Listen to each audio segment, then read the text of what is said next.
Chapter 274. When a man and a woman maintained gazing at each other for a long time without any physical desires or emotional connection, they could only be understood as the manifestation and transmission of dominance.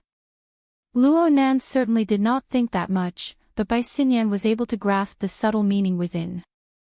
From her point of view, Luo Nan was far from being able to dominate others with his current capital. He also hadn't truly felt the domination of others towards him. Then the answer was very obvious.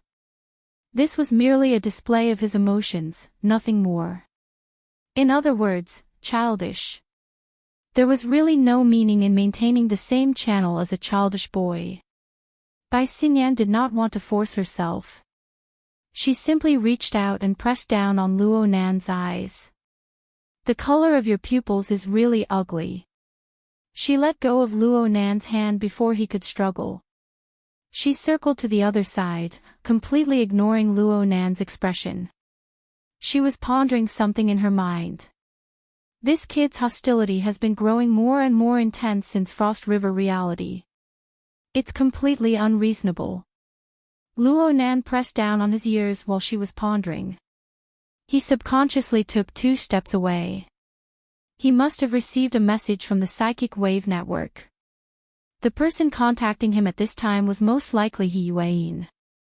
2 seconds later, he received a communication request from Bai Xinyan. It was He Yueyin on the other end. This was a 3-way communication initiated by He Yueyin. Bai Xinyan was not a member of the society, but for the sake of convenience, she applied for temporary permission to use the hexier. Ouyang Qin was always very generous when it came to promoting the results of his own research. He handled it very easily. As a result, Bai Xinyan could observe the daily ecology of the Xia city branch from a close distance. She could gather the relevant information in a relaxed and happy manner. With such a big-hearted, direct superior and many colleagues below her, the nun's heart would not be at peace after her retirement. Bai Xinyan smiled and greeted her with a bit of pity. "Hello, Sister Nun. Are those imperial envoys finished serving you?" He Yueyin ignored Bai Xinyan's teasing. Perhaps she did not want to mention those people at all. She cut straight to the point. "I hope to hear your opinion on Mr. Luo's study arrangements at the Daguan." "I have no opinion. It's because your boss didn't mention this matter to me at all. I wonder if he has an opinion of Gym Master Show. Or does he have an opinion of me?" Luo Nan was speechless at such an open and above-board complaint. However, it was impossible for him to continue stubbornly at a time like this. He could only comfort himself by saying that he had learned a thing or two. Following that, he explained the main points of his trip to the dojo in a few words. In truth, there was nothing much to say. Gym Master Shio's meaning was very clear. He could teach them, but he had to arrange the time well. At most, the time period required was somewhat against the norm. That was all. He Yueyin pondered for a moment, then asked Bai Xinyan, "Will it affect your treatment?" "Not at the moment. Of course, if you guys don't mind, I can add a research project. I want to see whether or not student Luo Nan's absorption and transformation efficiency has improved under the guidance of Gym Master Shio." "Oh right. What do you think of Gym Master Shio?" "Serious. Cordial. Smooth. Solitary. Aren't you going to explain to Secretary He?" Bai Xinyan's ability to make use of every opportunity was unparalleled. Luo Nan rolled his eyes. He didn't want to answer. Fortunately, at this time, He Yueyin forcefully returned to the main topic. "It's fine as long as it doesn't affect the treatment." For the other projects, there was still room for adjustment of the timetable. Some pure knowledge projects for general knowledge learning can be taught through the psychic wave network. It would be even more ideal if they could be combined with the health pod treatment. The training time at Frost River reality isn't much. The plan is feasible. However, let's postpone the particularly brain-burning classes for now. Excessive mental tension will certainly affect the effects of treatment. Most of them are general knowledge memories. The intensity isn't great. I will remind the others about the specifics. The two ladies took on the responsibility of drawing up the schedule, and it became the main axis of discussion. They only consulted Luo Nan, the person involved, on a few details. After taking a rough shape, He Yuan contacted the society members involved in the schedule one by one. Soon, a brand new schedule was completed. Luo Nan had a subtle feeling when he saw the brand new schedule appear before his eyes. It was as if he was an outsider. He was on a completely different rhythm from the two ladies. Luo Nan quickly suppressed this peculiar feeling. He asked, "Should I take this form tomorrow and contact Gym Master Show?" He Yuan grunted. She seemed to want to say something, but in the end, she simply said, "Show it to him. If there are any problems, you need to actually do it before you can make adjustments. Today, we'll first do an experiment. We'll see the effects of network learning in the treatment pod." Bai Xingyan pressed down on Luo Nan's shoulder. "Hey, did you hear that? I told you to take off your clothes." Luo Nan gritted his teeth as he took off his clothes and entered the pod. Bai Xingyan was quite considerate in delaying the Frost River reality treatment. She gave the next hour to He Yuan. Today's general knowledge course was still the world order in and out of the psychic wave network. Luo Nan put on the immersive helmet early on, but he did not activate it for the time being. He connected to the psychic wave network through the Hexier and entered learning guidance mode according to He Yuan's instructions. The first thing Luo Nan saw was the home page of the society. It was also the main interface of the game, 10 Days in the Wilderness. The scenery of the wilderness, which he had only seen with his own eyes in a few social practice classes, appeared before his eyes. The rust-colored soil was like waves of solidified ocean waves. It extended into the distance, seemingly without end. The bulletin board, which had the style of a Western cowboy, seemed to be within reach. Looking at this scene, it seemed that he would be able to enter the wilderness with just one more step. "Why don't you give it a try?" A clear and distinct voice rang in his ear. This feeling was far too real, so much so that Luo Nan instinctively turned his head. Then he saw He Yuan. Right now, He Yuan was still wearing a well-tailored professional suit. The material was navy blue, and the inside was a white shirt that would never go wrong. Then there were long pants that accentuated the slender shape of her legs. She appeared confident, clean, and lively. This was her usual style of dressing. She would not dress up in the slightest bit of use. She would not have any other adornments. Luo Nan often saw this sort of image, but today was a bit different.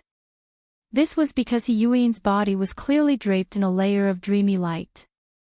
The original meaning of this light was to remind him that what he saw was not a true form.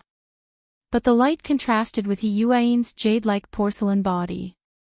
That sort of inhuman texture had a powerful impact that made Luo Nan lose his voice for a time. Chapter 275. Luo Nan was more or less in a daze when faced with He Yuan's new image. He only woke up from his dream when He Yuan's gaze, which seemed to have substance, shot over, "Can I?" The Hexier invented by President Ouyang Qin was the terminal device of the psychic wave network. There were 6 communication levels in total. Most awakened were able to realize extremely convenient network functions through the first 3 levels. It was enough for daily use. The simulator belonged to the 4th communication level. Luo Nan had heard Mr. Bai talk about it before. This function was similar to the out-of-body state. One could realize the materialization of one's own logic on the psychic wave network. It was similar to the experience of virtual reality. This was already a relatively high level. Many people in the society couldn't handle it. Luo Nan was a mentally enhanced individual. He possessed the ability to send his soul and the out-of-body state early on. He had an advantage in this aspect compared to the majority of people. Mr. Bai had long determined that Luo Nan should be able to enter this level. But Mr. Bai also said that Luo Nan absolutely couldn't use the simulator function before the problem of the imbalance between body and soul was resolved. Otherwise, it was very likely that his soul strength would continue to grow, bringing even greater pressure to his body. He Yuan responded to this question. Because of the results of President Ouyang's logic world, the simulator function has undergone a large change. It is currently in a debugging state. After entering this level, the consumption of soul strength will increase exponentially. So as long as we control it properly, we can escape before the positive gain appears. Time is precious. We can begin. Okay. Luo Nan responded simply. He Yuan didn't directly engage in practical training. Instead, she reviewed the old and learned the new. Last time I told you about the concrete form of supernatural powers on the psychic wave network, yes. Regarding supernatural powers, the East traditionally calls it qi. Some people in the West call it mana. Burners call it internal energy. The society's official name is telekinesis. No matter what it's called, it's fundamentally an energy information bestowed with order by the ability user. Luo Nan really liked the term, bestowed order. This was in line with the comprehension he had gained from cultivating to this day.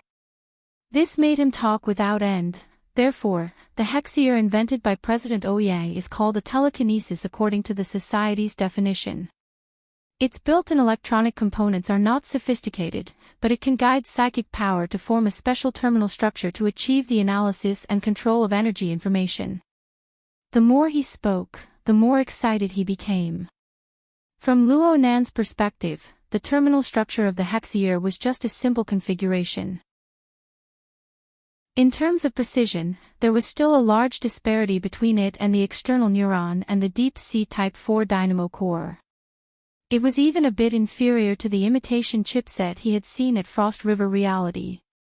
But the most amazing thing about this invention was that it made full use of the ability user as a carrier. Through guidance, a relatively simple structure could be used to great effect. If a description had to be made, then the dynamo core and the imitation chipset were roughly equivalent to fully automatic weapons. As long as one knew how to operate them, they would be able to display astonishing effects in the corresponding field very quickly. As for the Lu'er, it was like a famous sword in ancient times. In the hands of a child, it might not even be able to kill a chicken. But in the hands of a peerless swordsman, it could defeat 1,000 troops and be invincible. Of course, this description might not be appropriate. Luo Nan had yet to truly explore the dynamo core's inner workings. He did not have an accurate understanding of the upper limits of the hexier. But this did not hinder his feelings of admiration towards President Ouyang Qin. This kind of simplification and precise and appropriate structure made him, a beginner who had been painstakingly studying soul configuration to improve efficiency, only sigh in amazement. If his soul configuration had been purified to this degree, the external neuron would not have been stuffed to the point of bursting from the rapid growth of soul strength.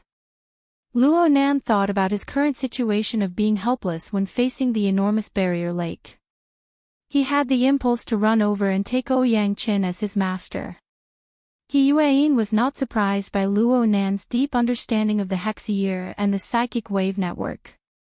She had experienced Luo Nan's outstanding ability to understand this course during her last lecture. This was under the premise that the political form and content were not involved. She just added a bit. In the first 3 levels of communication, the hexier only needs to transmit and interpret the information flow. But when it comes to the simulator level, it involves the sharing of energy. In other words, the telekinesis of tens of thousands of people is used to support an enormous virtual world. In this world, the transmission of energy and information is extremely efficient. Just like last time when we faced that fellow who controlled the human-faced arachnid. Luo Nan nearly blurted out Mo Luan's name.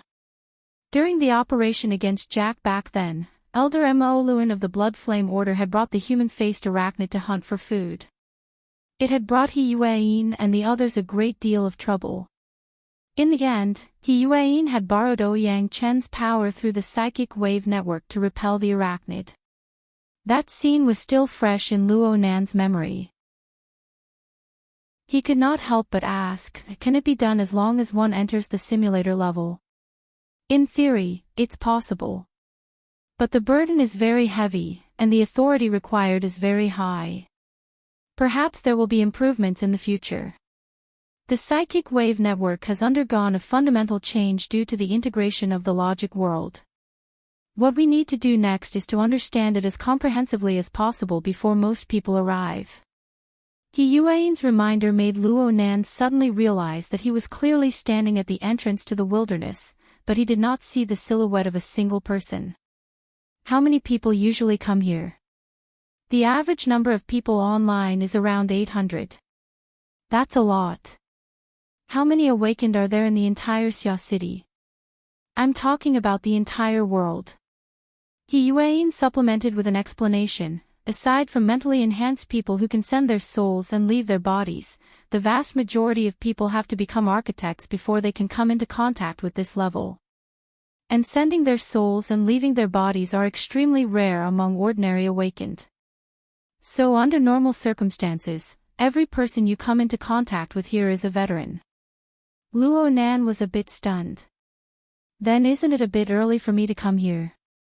He Yuan did not respond to this question. She walked slowly, stepping into the wilderness with a single step. The radiance of her translucent figure caused the dark red background color to brighten up. Then she turned to look at Luo Nan. The name of the society is the Wilderness Explorer Society. The main direction is the wilderness. Of course, this also includes the even more dangerous oceans. President Ouyang chose the 10 days in the wilderness game as the main interface. This wasn't a random choice. This was a very good place to learn basic tactics. We'll focus on adapting today. If there aren't any abnormal reactions, then Crag Burst will lead you here to learn tactical commands for the next few days. He is also the only one among your instructors who can enter the 4th level. The other classes will be interspersed. Luo Nan knew that the time for idle chatter was over. He nodded in agreement. There's one more thing. He Yuan suddenly smiled. This smile came without any warning. It was resplendent and dazzling under the reflection of the illusory radiance. It was dazzling. Then she waved her arm through the air. A second later, a mirror appeared at the border of the wilderness. The mirror reflected a ball of fuzzy light. It was like a drifting mist. In the center of it, one could faintly make out the shape of a tetrahedron. This was. Luo Nan suddenly realized something when he saw the angle of the mirror. Chapter 276. This was the first time Luo Nan entered the simulator level of the psychic wave network. Since the feeling was similar to that of an immersive device, it lacked a bit of novelty. He just treated this as a virtual reality experience unique to ability users. He never expected that his appearance in this world would actually be like this. Luo Nan thought about how he had used this appearance to communicate with He Yuan. It was hard for him to avoid embarrassment. No wonder she wanted to laugh. A rare smile appeared on He Yuan's face, but it was extinguished in an instant like a firework. Then, she returned to her usual calm. You're still lacking in self-reflection. If you want to move normally here, you must first establish your own image. So I have to mold a mold, like in some games. It's self-awareness. Self-portrait. The two instantly communicated a few concepts. He Yuan originally wanted to give a more detailed explanation, but she stopped when the words reached her mouth. She only kept the mirror. How you want to establish your image is up to you. Luo Nan stared blankly in front of the virtual mirror for a while. He saw how serious He Yuan was. It was hard not to overthink things. But he couldn't think of any other ideas no matter how much he pondered. His thoughts stirred at once, and the mirror's reflection formed a rough outline. The general process was no different from his daily sketches. Luo Nan had once mentioned to Xie Junping that he wasn't too good at self-portraits. This was not an excuse. He had never been able to grasp his own characteristics, so he could only draw a likeness.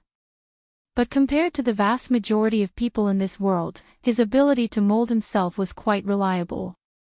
Soon, the fuzzy glowing body in the mirror transformed into a simple human figure. It slowly enriched and fine-tuned. When it took form half a minute later, it was already 70 to 80% similar to Luo Nan himself. If he was a bit more detailed, he would certainly be able to do it even better. Is this okay? Luo Nan raised his hand. He felt that it was more or less the same as a solid state, so he turned his head and asked. He Yuan looked at him for a long time and shook her head slightly.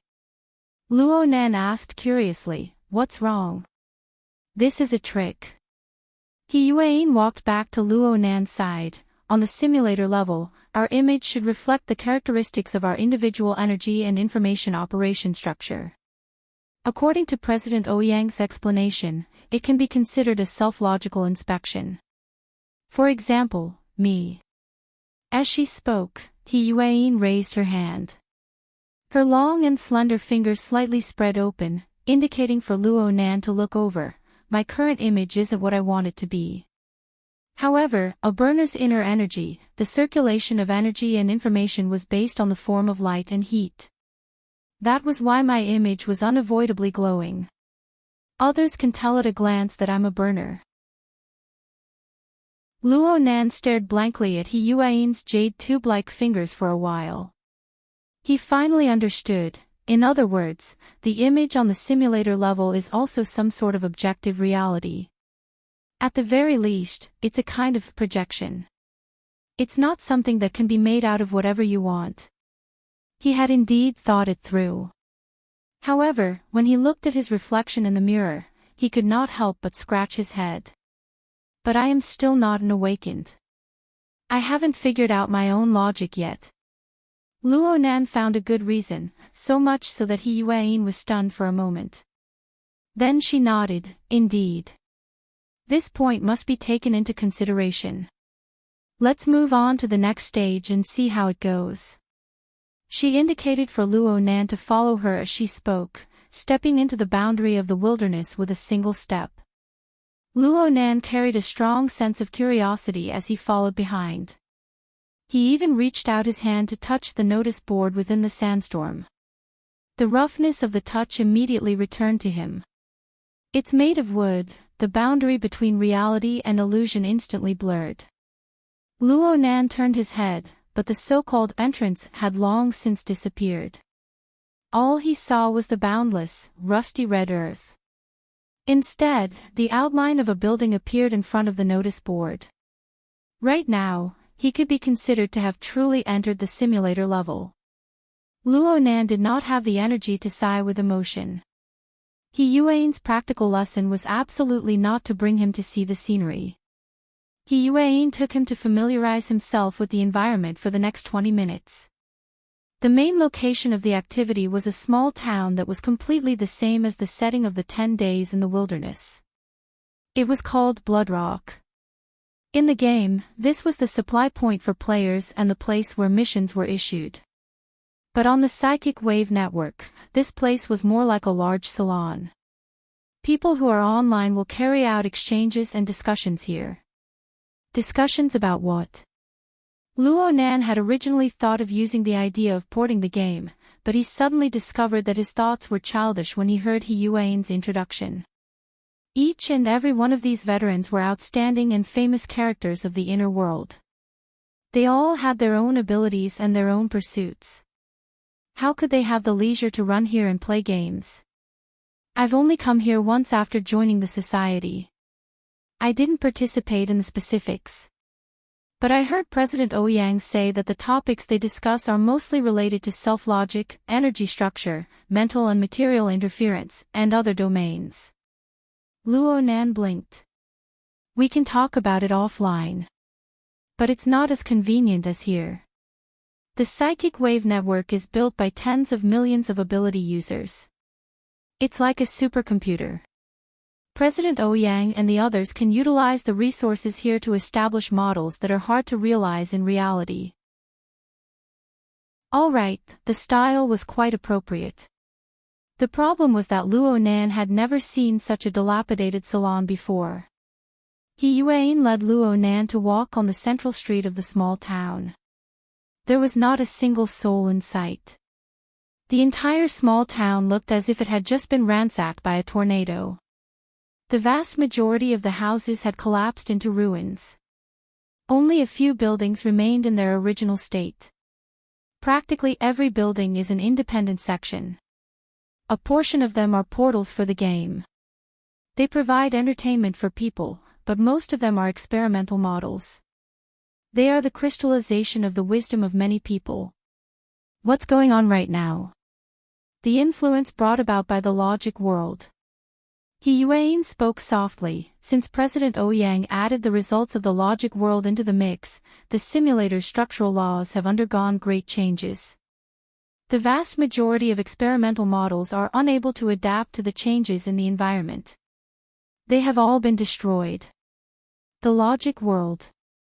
Luo Nan had a general understanding of the principles of the construction of the logic world. The structure of deep interference between the mental and the material was indeed very unfriendly. But the method of recreating the world through spatial faults was truly a mountain to behold. Sister He, are you saying that this place is equivalent to another logic world? He Yuan shook her head. This isn't my field of expertise. Luo Nan couldn't get an answer. He turned his head to look all around, but he couldn't see things clearly. He thought for a bit and walked to the edge of a ruin. He lowered his head to size up the rubble and rubble. The shape of a snowflake. How orderly. These ruins looked messy and disorderly from afar. But upon closer inspection, Luo Nan realized that each piece of debris displayed a certain structural pattern. He could find some sort of rule in each piece. It was nearly impossible to accomplish this in the real world. The difference between natural and artificial. Luo Nan extended his hand and picked up a piece of rubble. He wanted to seriously study it, but his fingertips lightened just as he lifted it halfway. The rubble fell to the ground. Luo Nan was a bit stunned. Chapter 277. Luo Nan instinctively reached out his hand to grab the crushed rock. The feeling of touch, weight, and so on still existed. He really did grab the crushed rock. Right now he was squatting on the ground with his back to He Yuan. His picking and tossing actions were very normal. He Yuan's attention wasn't on this. She took advantage of this time to continue introducing the simulator. The psychic wave network was established by President Ouyang. The virtual world is also endowed with basic order by him. However, President Ouyang didn't completely control it. Instead, he gathered the collective wisdom of researchers and endlessly adjusted it, turning individual order into public order. Bloodrock Town is one of the important pivots in establishing order. Luo Nan's attention was diverted a bit by He Yuan. He withdrew his gaze from the crushed rock and turned his head to ask, "Isn't this very troublesome?" Actually, what Luo Nan wanted to say was, why did he have to strip away his exclusive authority without rhyme or reason? This would certainly impede him, right? He Yuan was just about to respond when her gaze shifted to the side. Luo Nan looked over as well and saw the largest public exchange area in the town. It was similar to a tavern. The wooden swinging door swayed with a banging sound, and a figure walked out. There were other people in the town. The other party clearly heard the conversation between Luo Nan and He Yuan. He directly opened his mouth and said, "How can a single person control the complete structure of a virtual world? Even if they do, who would come here under the conservative and closed rules and order?" This was a man around 40 years old. He could be said to be in the prime of his life at this age. The newcomer's appearance was indeed decent. He had a tall stature and wore a fitted suit. His accessories were extremely exquisite, but they didn't match the environment of the town. Actually, He Yuan was also like this. The two of them were dressed like white-collar workers and gold-collar workers in large corporations. They weren't explorers wandering the wilderness. Plus, they clearly knew each other. After interrupting, the person greeted, "I heard that the simulator has been modified. I specifically asked President Ouyang for temporary privileges to come and take a look. I'm not bothering you guys, right?" He Yuan responded with a faint "Mr. Yuan" and didn't say anything else. Mr. Yuan revealed a faint smile as he walked over from the main street. However, he didn't go to He Yuan's position. Instead, he walked to Luo Nan's side. His tall figure formed a striking height difference with Luo Nan, who was crouching on the ground. Luo Nan wanted to get up, but Mr. Yuan spoke a step ahead of him. "In this day and age, no one can eat alone. Everyone can abandon anyone who wants to form a monopoly. Just like a listed company, the rules and profits obtained must reflect the interests of every shareholder, so I have to say, President Ouyang has made a very wise choice." "Who is this?" Luo Nan finally stood up. He really didn't like the attitude of this person. It should be said that he was disgusted by the large capital of Quantum Corporation. He didn't like all such remarks. Moreover, this person's evaluation of Ouyang Qin was rather arrogant. To think that he was still in the psychic wave network. Did he not even understand basic respect? A light flashed in Luo Nan's mind when he thought of this. He had a general idea of the identity of the person who had come. Sure enough, He Yuan gave Luo Nan an introduction. "Little Luo, this is Mr. Yuan Fei of the Society's headquarters incident investigation team." Xiao Luo. Luo Nan discovered that he had been demoted. In reality, there was no problem with He Yuan addressing him this way. In fact, it was even more appropriate. He also knew that there might be some meaning behind it. But the human heart was subtle and hard to understand. His heart skipped a beat when he heard this form of address. He didn't feel too good. Luo Nan's performance was wooden in Yuan Fei's eyes. He didn't understand human affairs. Speaking of which, it was quite surprising to see such a fellow at the simulator level. Yuan Fei sized Luo Nan up with a few glances. Luo Nan's powerful posture made the young man feel very uncomfortable. He changed his crouching posture and stood up. Yuan Fei's eyes were clear and bright. He was very arrogant at such a young age. But to be able to enter the simulator level, Xia City had unearthed yet another talented person. Clang! An abrupt sound rang out. It was exceptionally clear in the quiet atmosphere. The gazes of the three people shifted to that side for a moment. They saw a piece of rubble tumble down from the rubble. Luo Nan looked stupidly at his own palm. Did it slip again? No, the feeling this time was much clearer than last time. That piece of rubble had fallen from the palm he had just condensed. It had pierced through his palm and the back of his hand. He subconsciously moved his fingers and examined them over and over again. Finally, he confirmed that his seemingly materialized palm seemed to be condensed from clouds. It was severely lacking in density, lacking in bearing capacity. It could only hold the weight of a piece of rubble for a moment. A slight distraction would cause the palm to dissipate. So it was like this.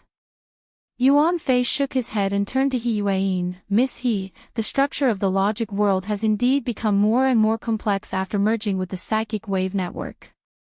We need to increase the maintenance power of technicians. But there's no need to spoil things through excessive enthusiasm. I think this child is quite good for being able to realize high-level applications of the psychic wave network at such a young age. But there's no meaning in forcefully entering the fourth level." Luo Nan was very unhappy to hear these words. What did she mean by forcefully entering? How am I forcefully entering? Just as Luo Nan was about to speak, a full-length mirror materialized out of thin air and stood by his side. It was not He Yuan's handiwork, but Yuan Fei's. "You're Xiao Luo, right? Keep squeezing. It's going to fall apart." Luo Nan turned his head to look and was given a fright. It was unknown when, but his face had become swollen and swollen. His facial features were even a bit out of place. He looked ugly and ridiculous. Sunlight sprinkled down as he spoke, and part of the light even penetrated through his body. He did not look like a normal person no matter how one looked at him. The ability to interfere with the material plane is insufficient. It would have been fine if it was the old version, but the new version has greatly increased the effectiveness of interference power. It's like the increased pressure in the depths of water. If the structural strength is insufficient, it will lead to disintegration. Yuan Fei had one hand in his pocket. It was as if he was sizing up a very interesting toy. He even extended his hand and gestured a few times outside of Luo Nan's body. He turned his head to speak to He Yuan. "It looks like the new version has increased the entry threshold. It will be very strenuous for Xia City. Miss He, can you suggest to President Ouyang to let go of technical maintenance and let his colleagues from the other branches share the pressure?" He Yuan's brows furrowed slightly. The psychic wave network has been open-sourced for a long time. Technical maintenance is also carried out in Bloodrock Town. I'm talking about the basic structure. Yuan Fei shot a glance at Luo Nan and smirked. Upgrading just like that. It's not just the children of Xia City that are troubled. Luo Nan looked at his increasingly inhuman reflection in the mirror. He tried to straighten it out, but the feeling was completely different from before he entered the wilderness. He felt a clear feeling of stagnation. When his telepathic thoughts cut in, it was as if he had bumped into glue. It was extremely strenuous to control. The more he tried to control it, the more serious the situation of his body's structural spillage became. In the end, his body completely collapsed into a mist, returning to its original state. Chapter 278. Naturally, the practical lessons in the simulator could not continue. He Yuan dealt with Yuan Fei in a simple manner before leading Luo Nan out of the psychic wave network to return to the plane of reality. Luo Nan opened his eyes, but all he saw was pitch-black darkness. A specially modified sealed helmet was already covering his head. It was just that the immersive guidance had yet to be activated. He just stared at this darkness, his thoughts flowing. Yuan Fei, who came from the incident investigation team of headquarters, had just arrived in Xia City. He didn't understand the situation. He saw that Luo Nan was young, yet Luo Nan had entered the 4th level of communication and tried to operate the simulator. He felt that failure was normal and that success was abnormal. He just laughed it off and didn't think about it at all. But Luo Nan was well aware of the situation of his body and soul being unbalanced. He also had enough of the pain of the uncontrollable growth of his soul strength. Suddenly, the problem of low interference power appeared. Anyone would stare blankly for a period of time when faced with such a contradictory phenomenon. He didn't have to ponder for too long before Bai Xinyan's surprisingly gentle voice transmitted over. How does it feel to be in an out-of-body state on the psychic wave network? Luo Nan was still tangled in the problem of interference power. He wasn't in the mood to respond, and he ignored the key elements in her words. Bai Xinyan took it as a tacit agreement. She seemed to sigh and laugh. Only that seemingly open-minded but actually old-fashioned muddle-headed dad of mine thinks that you only have the ability to send your soul. His face has been beaten swollen these past 2 days. He doesn't dare to come out and meet people. Only now did Luo Nan realize what Bai Xinyan was talking about. So it turned out that the misunderstanding of his out-of-body state being treated as a sent soul had already been corrected. Mr. Bai really hadn't appeared these past few days. He Yuan had told him that she had invited him to teach, but he had been tactfully declined. As for the reason behind this, everyone was clear in their hearts.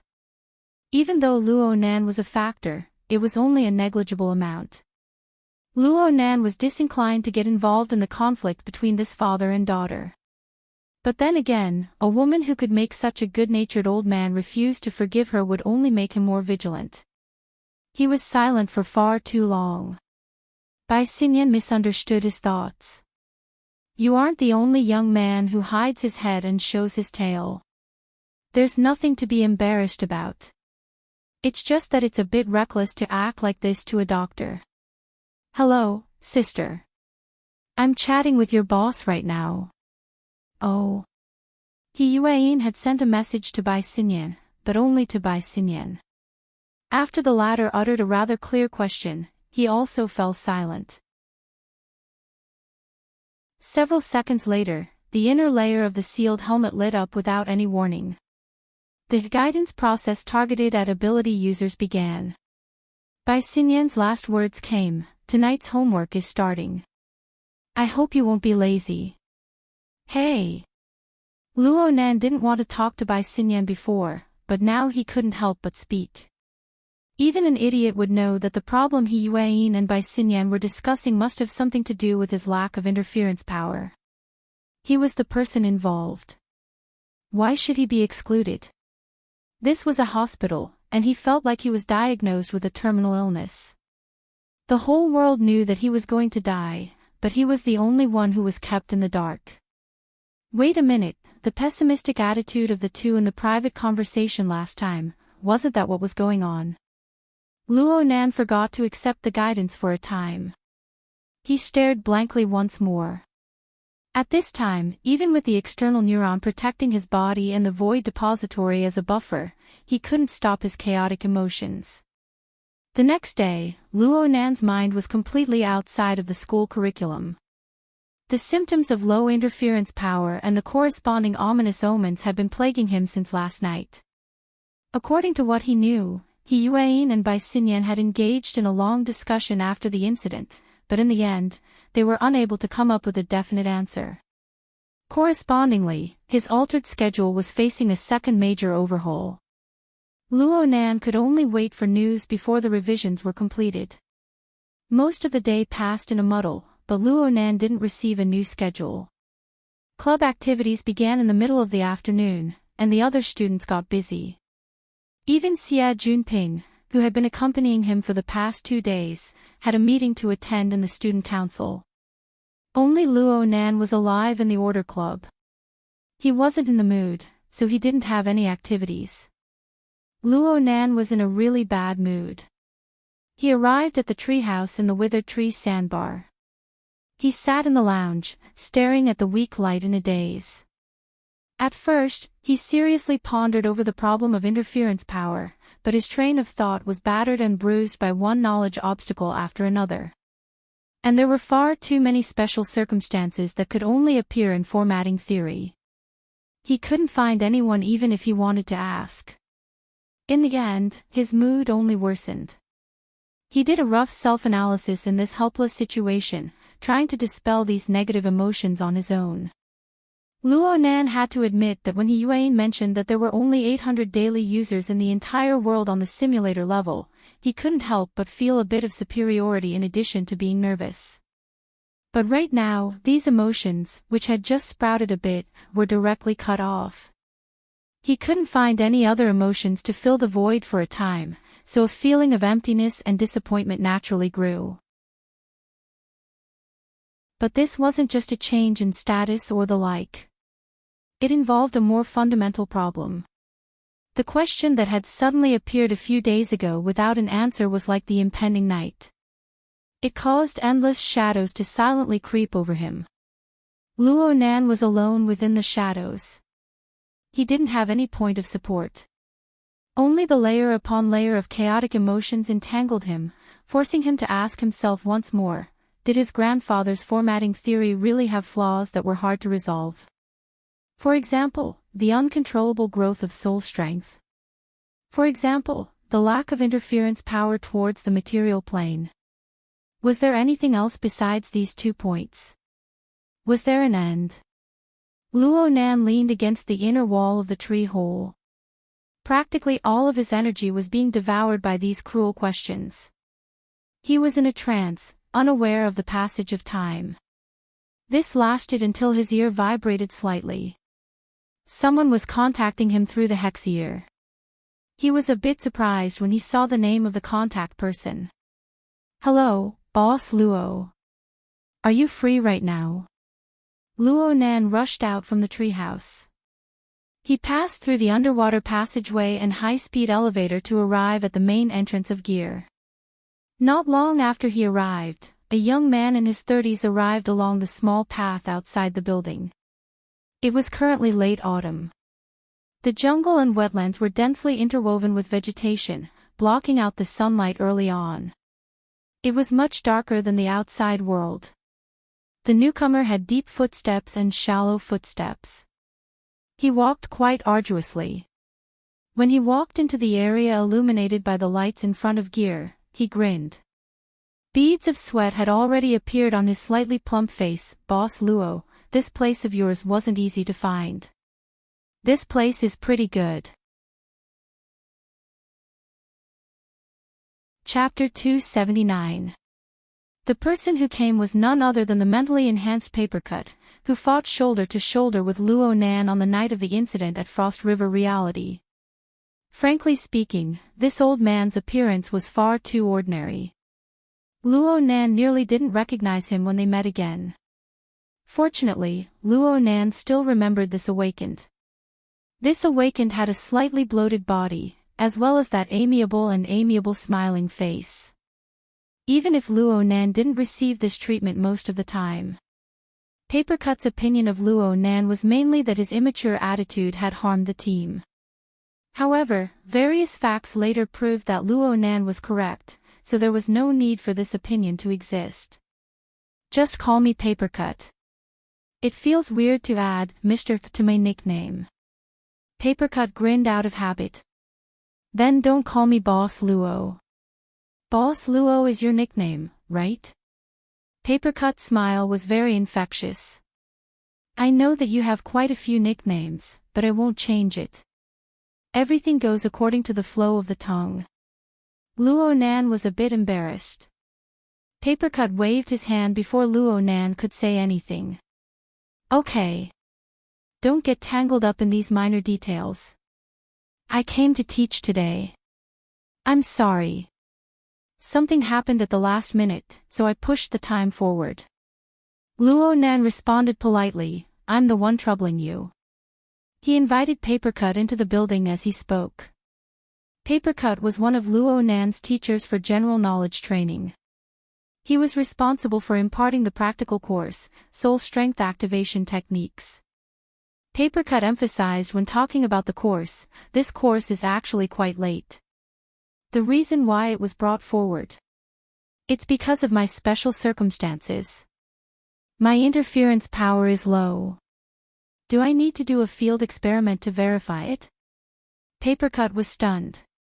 He turned to look at Luo Nan with a bit of helplessness. "Boss Luo, you're still young. You think too much." Luo Nan blinked. "Am I wrong?" "You really are." Luo Nan couldn't be blamed for thinking too much. The introduction of this course in his old schedule clearly stated that it was a practical course on mental interference with matter. Now that there was a problem with his interference power, Papercut still deliberately brought up the course. The reason for this was very clear. Could this be considered a re-examination of a terminal illness? That being said, Papercut's course itself was quite interesting. With such a nickname, Papercut's specialty was to use a special method to cut out paper tools and use soul force to endow them with all sorts of functions. Papercut had revealed his hand to Luo Nan in the tea room on the 3rd floor of Gear. He manipulated a small paper doll and performed a comical pantomime. Then, he performed a set of military boxing on the table. His movements were agile and lifelike, as if he really had a life of his own. The little paper man's strength was also quite impressive. The teacups on the table were kicked all over the place. In the end, he even practiced stone lock, throwing the teacups up and down as if he was a street performer. Even though Luo Nan's mind was in a mess, he couldn't help but laugh when he saw the mini paper man's strenuous performance. His mood unwittingly turned for the better. This is the most basic application. After that, it is further divided into activation style and manipulation style. The former focused on simulating spirituality, while the latter focused on precise manipulation.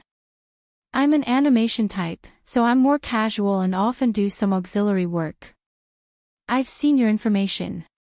You're a precision type, spiritual enhanced, and your pure observational abilities are so capricious.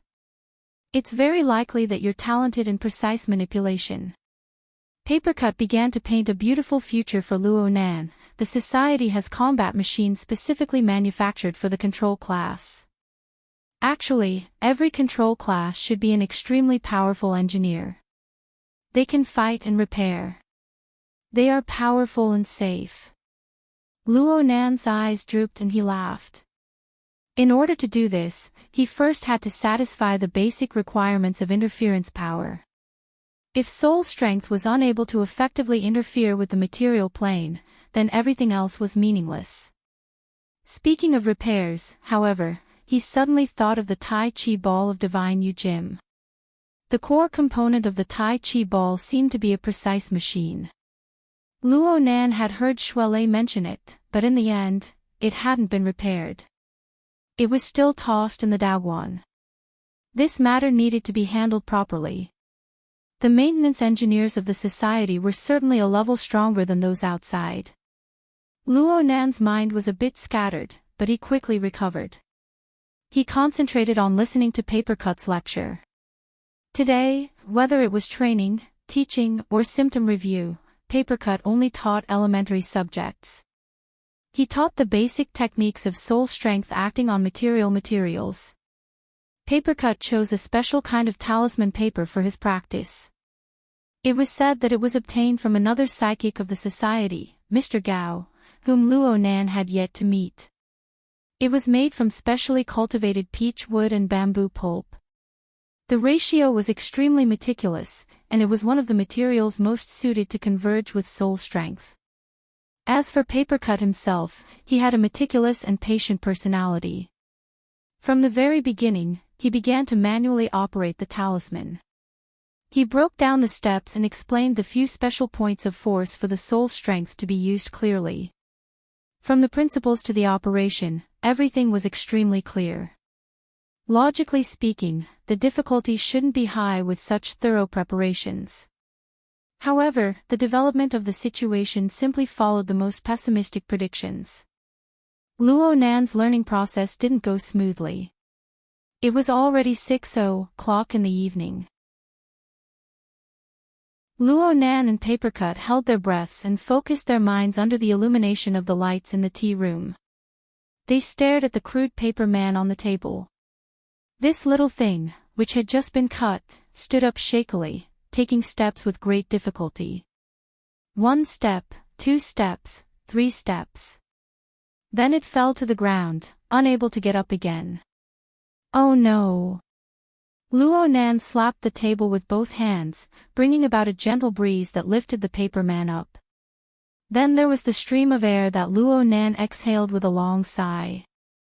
The little thing fluttered under the table. This series of movements was much more nimble than its previous struggling appearance. Luo Nan knew that he had lost control of himself. He hurriedly said, "Sorry," and got up, wanting to pick up the paper man. Papercut held him down.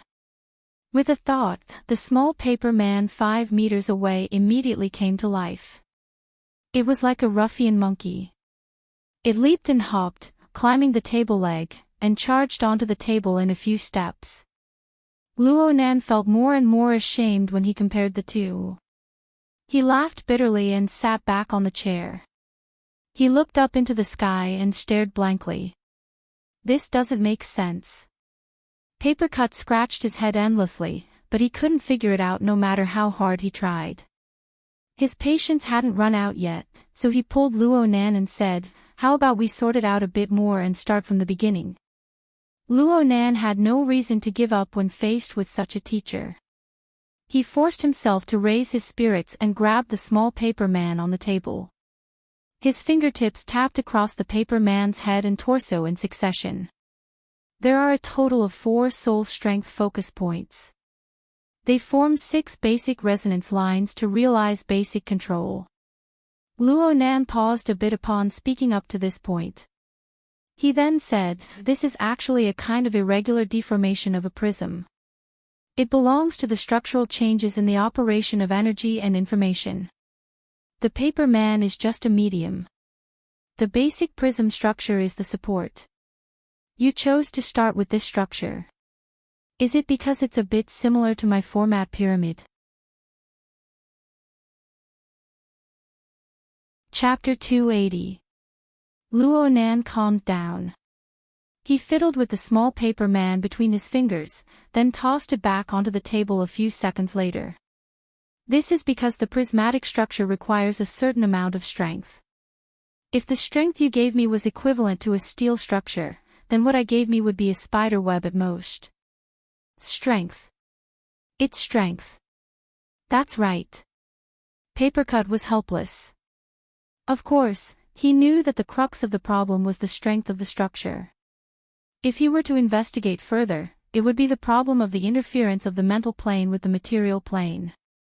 But these were all superficial phenomena.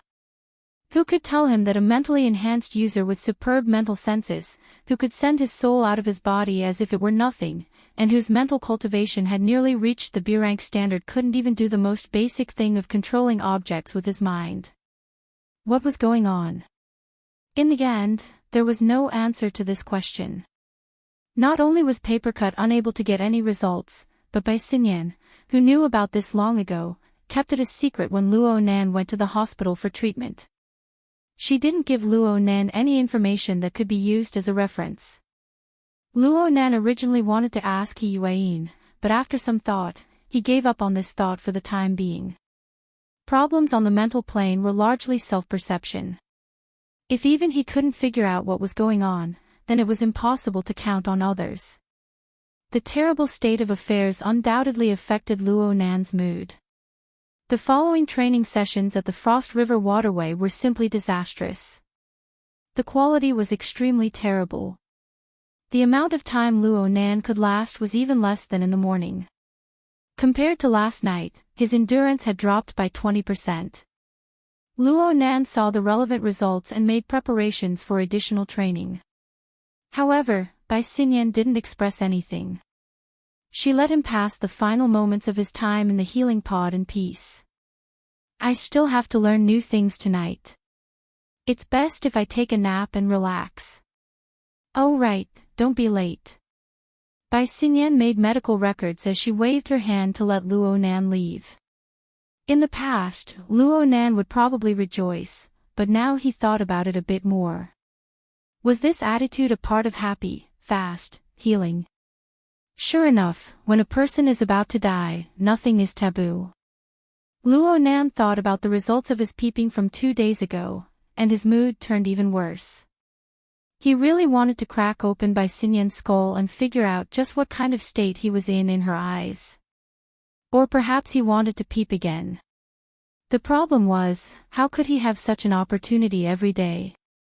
Luo Nan left Renai Hospital with his mind in a jumbled mess. Tonight, he had already made an appointment to go to Boshan Manor to learn breathing techniques from Hall Master Xiu. Last time he went to the Daguan, Luo Nan had the phantom flying car as a means of transportation. He had already returned the flying car to Xie Junping this morning.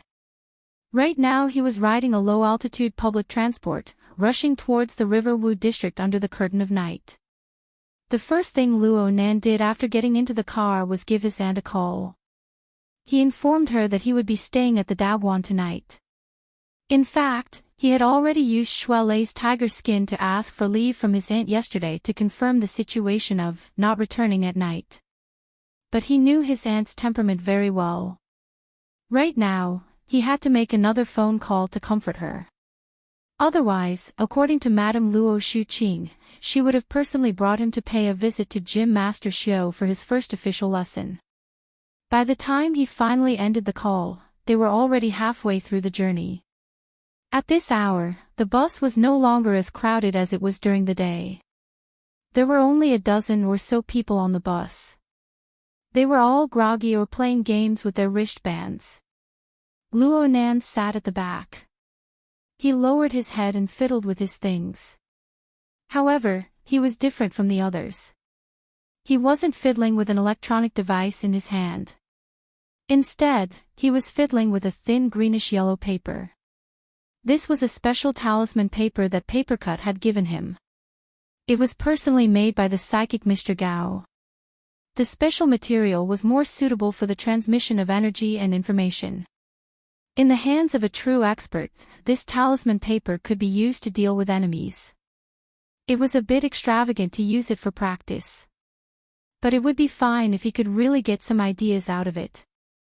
Luo Nan followed the technique Papercut taught him.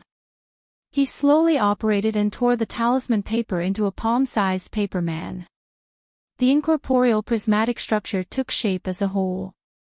At the same time, abundant soul strength poured down, completely submerging the paper man. Luo Nan could sense the texture of the paper, the rough edges of the torn paper, the crisscrossing creases. Not a single detail could be hidden from him. But under the effect of soul strength, the paper man in his palm merely rolled around in a half-dead state. It then became motionless. His soul strength nearly crushed his body. It seemed to have no practical significance on the paper man. It's still like this. Why? Back at Frost River Reality, his support for Xue Weiluan and the other special police officers was no problem at all. The effects of controlling the Wraith sign, influencing cat eyes, and even his own mental attack were real. But why couldn't it work when it truly fell on materials? Luo Nan looked out the window. The colorful night curtain of the metropolis was like fluttering cotton. It was empty and hard to see the real thing. His mind naturally extended out, passing through the deep void and flowing within the sea of lights of the metropolis. His perception became more real. Within the clairvoyance of his perception, there were tens of thousands of living beings, the convergence of stars, and the meandering Milky Way. There were marvelous layers within, majestic and hazy. It was like a grand world, gorgeous and magnificent. But when such a grand structure of the Star River was cast onto the small paper man, not even a ripple was stirred up. The prismatic structure was still as strong as a spider web. He couldn't even feel any connection between the two. An incorporeal and ice-cold barrier separated his consciousness from the real thing. They were infinitely close, but they had never truly fused. It was like a dream and reality. Could it be that this power was all fabricated? Could it be that the crazy ravings of his grandfather only existed on the plane of imagination? No, this didn't make sense. The beam of light from Luo Nan's consciousness cut through the Star River. It definitely wasn't limited to a radius of 1 or 2 kilometers. There were many fulcrum points within the enormous metropolis. There were normal people, awakened ones, Oblatum Knights, crows, dark-sided races. They were real, giving him feedback at all times. How could this kind of perception be a dream? Luo Nan arrived at the Divine Yu Gym above Bosshan building in a daze. It was already 9:00 in the evening. The students of the Daoguan had long since dispersed. Only Xue Lei remained here. He came out early to welcome Luo Nan. Nanster, the gym master is waiting for you inside. Luo Nan suppressed his chaotic state of mind. He was a bit embarrassed. I'm late. Not at all. It's mainly because the Daoguan doesn't accept new business. We finished our business at 8:00. You're actually quite early. It's mainly because you're just getting started. You'll need some time. Relax. I'll be your protector tonight. Xue Lei pulled Luo Nan inside. The lights in the front and middle courtyards of the Daguan had already been turned off. It was late in the autumn night. Luo Nan walked along the winding corridor. Luckily, Shuai Lei's voice was loud. It diluted this feeling quite a bit. Luo Nan was quite baffled. "You're spending the night at the Daguan as well?" "Of course. I've always been the gym master's assistant." "Yes, I'm also an interpreter." "Ha." Luo Nan and Shuai Lei had already entered the backyard in the blink of an eye. The light of the humanoid stone lanterns illuminated the front courtyard. Light and shadow separated, like an exquisite oil painting. Chapter 281. Luo Nan and Shuai Lei walked into the room. There were no lights on inside. The lights from outside only illuminated the entrance. Most of the other areas were filled with shadows, making it hard to see clearly. Shuai Lei turned his head to look for Xiao Xinyu. Luo Nan relied on the advantage of his mental senses to lock onto Xiao Xinyu's position a step earlier. Xiao Xinyu was sitting on the cork floor, leaning against the wall on one side of the corridor. His left leg was crossed and his right leg was upright. His sitting posture was casual. Not far away from him was the Tai Chi bowl. He didn't know if it was because of the environment, but the current Xiao Xinyu was silent, almost gloomy. He did not react to the two young men who came in. "Dojo Master, Nanster is here." Shuai Lei finally saw where Xiao Xinyu was. He walked over and whispered. Xiao Xinyu grunted, "Then let's begin." Her straightforward and direct attitude made Luo Nan and Shuai Lei a bit stupefied. No matter what the two youngsters thought, Xiao Xinyu simply got up from the floor and walked to Luo Nan's side. His figure was tall and thin. He was a head taller than Luo Nan, who had yet to fully develop. He gave off quite a bit of pressure when he stood. "The time I requested is from 11 p.m. to 5 a.m., a total of 6 hours. Ideally, 6 hours a day would be enough for the first stage of learning. I asked you to come a little earlier today so that I can teach you basic techniques and also do some tests to get a feel for you." Luo Nan obediently complied. Although this gym master show did not engage in any pleasantries or opening remarks, going straight to the main topic rather strangely, his words were still logical and clear. It was unknown where Shuai Lei's so-called translation came from. Luo Nan immediately complied with Xiao Xinyu's request. He lay flat on the sleeping mat that had already been prepared. Shuai Lei, on the other hand, lit a pot of incense in a very exaggerated manner, saying that it had the effect of helping people relax. The light was dim, and the fragrance lingered in the air. In such an environment, it was not difficult to relax. Luo Nan's eyes narrowed slightly. He slowly adjusted his breathing and soon entered a state. At this time, Xiao Xinyu suddenly asked, "Have you learned other breathing techniques before?" "Yes, there is." Luo Nan had been practicing the chanting breathing technique since he was young. The majority of its functions were in visualization, but he also started with breathing. Also, he had obtained an extremely good demonstration from this inconceivable little girl, Rui Wen, some time ago. She had comprehended the rhythm of soul breathing. Cough, soul breathing is also considered breathing, right? Luo Nan believed that he had some experience. Xiao Xinyu continued to ask, "Have you entered meditation?"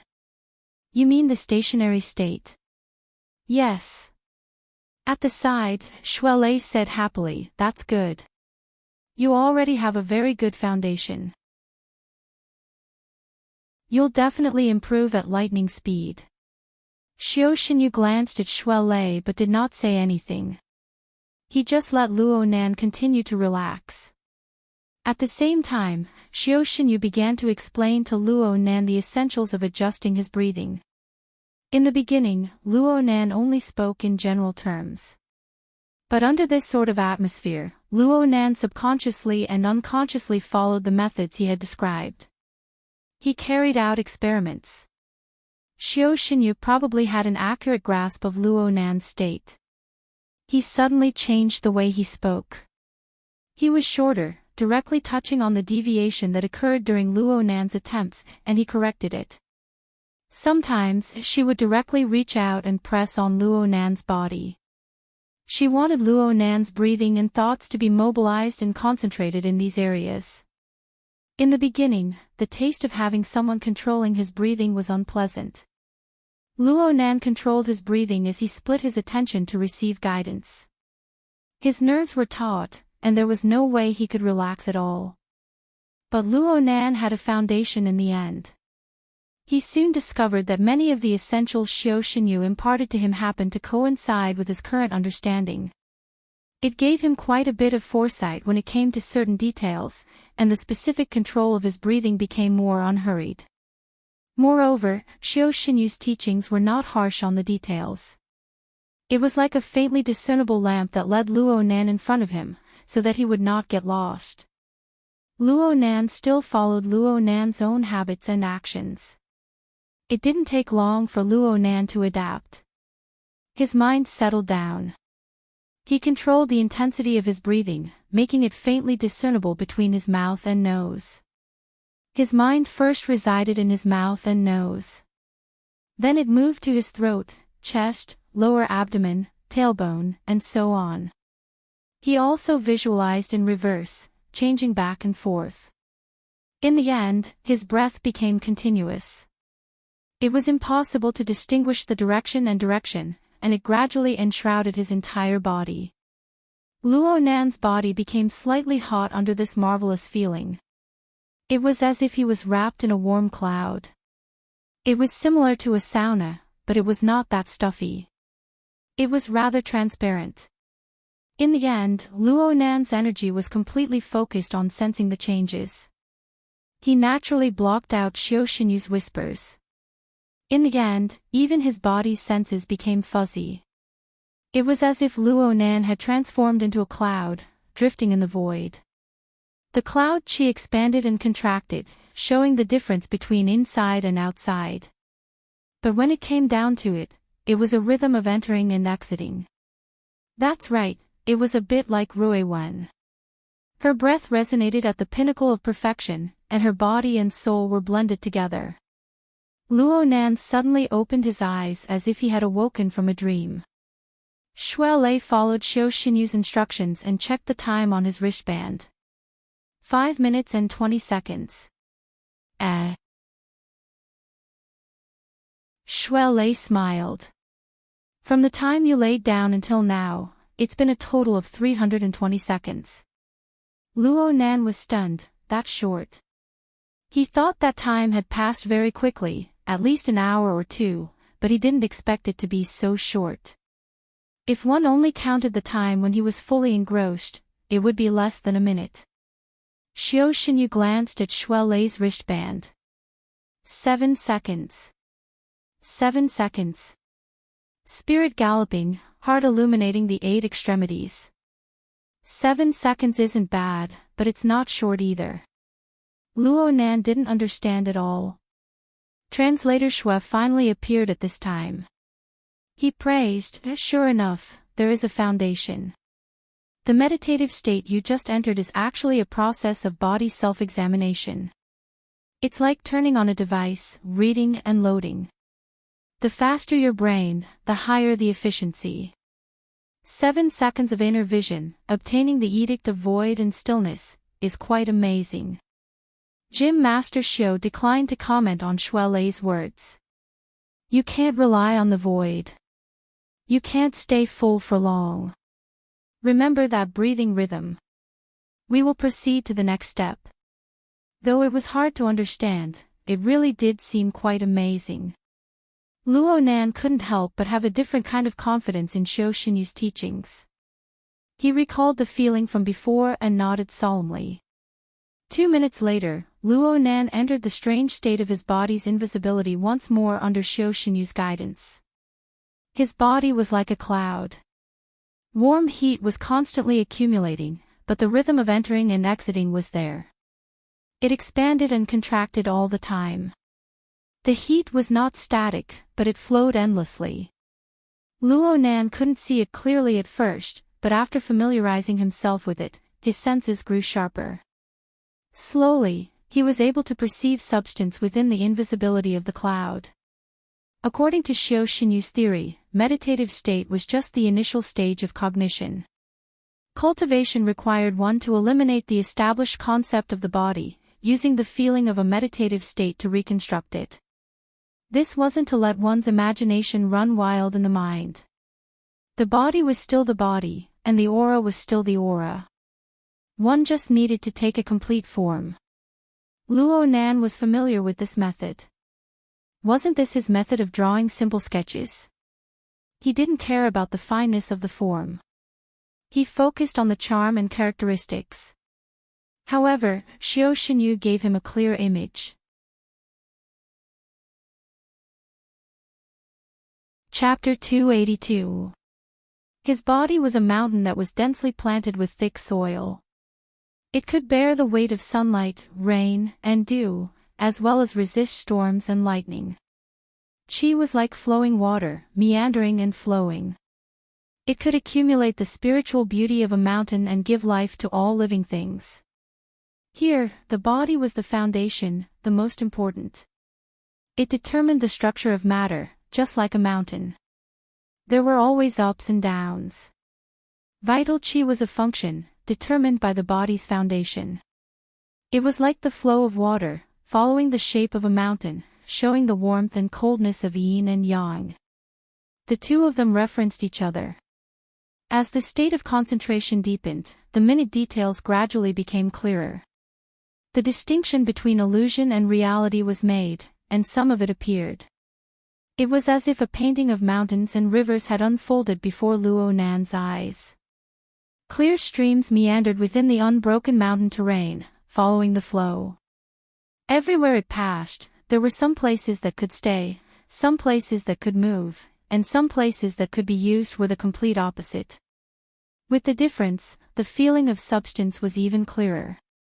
Gradually, there were some places where the energy was circulating and accumulating, like a calm lake or deep pool, dark whirlpools forming. This was the so-called aperture point that Xiao Xinyu wanted him to pay special attention to. It was a place where spiritual energy was stored and nurtured. Luo Nan's consciousness gradually confirmed his position. He even compared it with the established concept of his body, the top of his head, his chest, his lower abdomen, as well as the palms of his hands and the soles of his feet. These acupoints seemed to resonate with each other, causing ripples to appear. The shock wave sliced through, and the cloud-like illusory feeling gradually retreated. His body's perception reappeared, but compared to before, he already had a completely new understanding.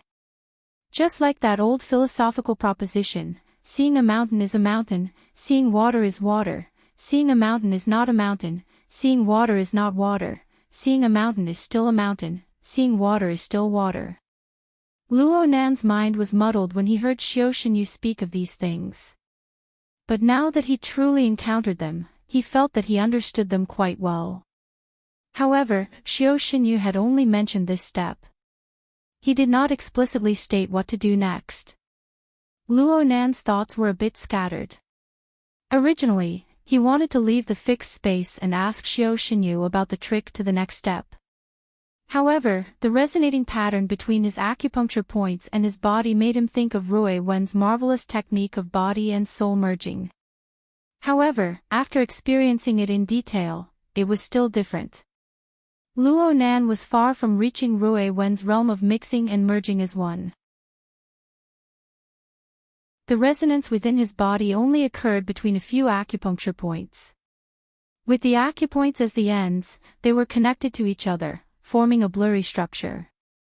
It was a little chaotic, a little complicated, and also a little familiar. If he made some slight adjustments, Luo Nan's body still felt a bit fuzzy right now, so he subconsciously viewed it as a correctable drawing. He moved the endpoints, merged the lines, and made a few adjustments.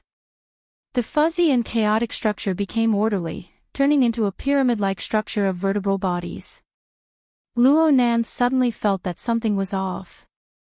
He wanted to open his eyes, but a shout came from the outside world at this time. Continue. The voice was deep, and it suppressed Luo Nan's surging mind. Luo Nan's mind swayed a few times, but in the end, he maintained his fixed state. At this moment, the image of mountains and rivers had become blurry and empty, replaced by a more familiar scene, a pyramid rotated in the void. To be precise, it was the format pyramid, a visualization diagram. The sudden change in imagery caused Luo Nan to be a bit perplexed. His senses were also affected and became chaotic. But this situation didn't persist for too long. The visualization diagram rotated in his fixed state, and all the chaotic information was collected within. It was orderly and orderly, as if there was a central axis.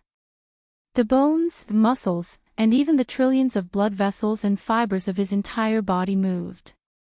A single movement led to 100 movements, 1,000 movements, and 10,000 movements. There was no chaos at all. Luo Nan was no stranger to this feeling. He had been guided by the archetype format and the complete version of the Frost River waterway system some time ago at Frost River Reality. He ignited the virtual format of fire, using it as an axis, and many aspects linked together.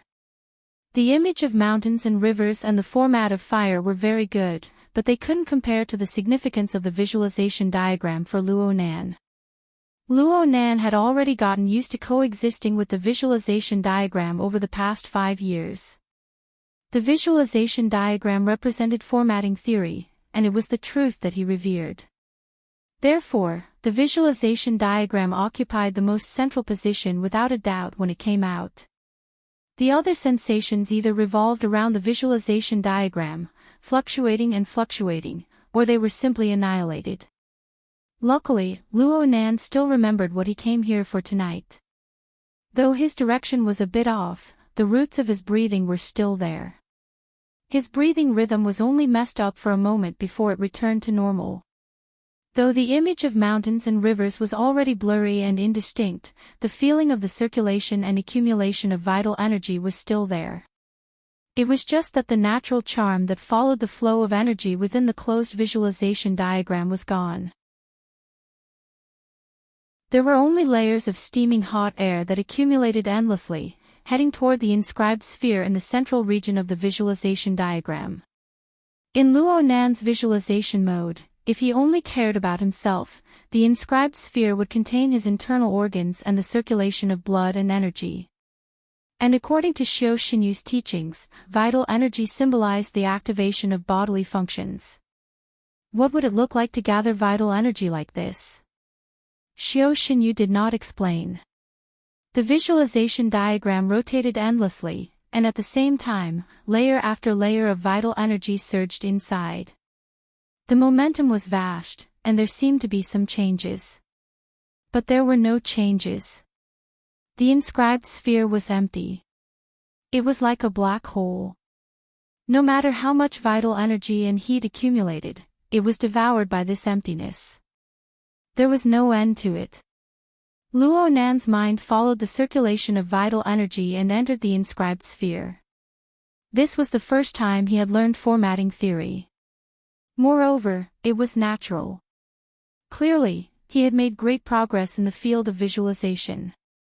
This should have been a good thing, but the scene of his inner vision caused Luo Nan's mind to stiffen. He was flooded with that dark color that he could not tell was real or illusory. It was hard for him to feel anything else. Luo Nan's current state of mind was absolutely not suitable for meditating. But the shout from outside suppressed the great waves that could make him leave his meditative state. It also firmly pressed him in this space, allowing him to see things more clearly. Walala! Walala! Countless thick chains penetrated a dark color within the depths of the space. They crisscrossed and intertwined with each other, forming a complex structure that made one's scalp go numb. It was like an inescapable net.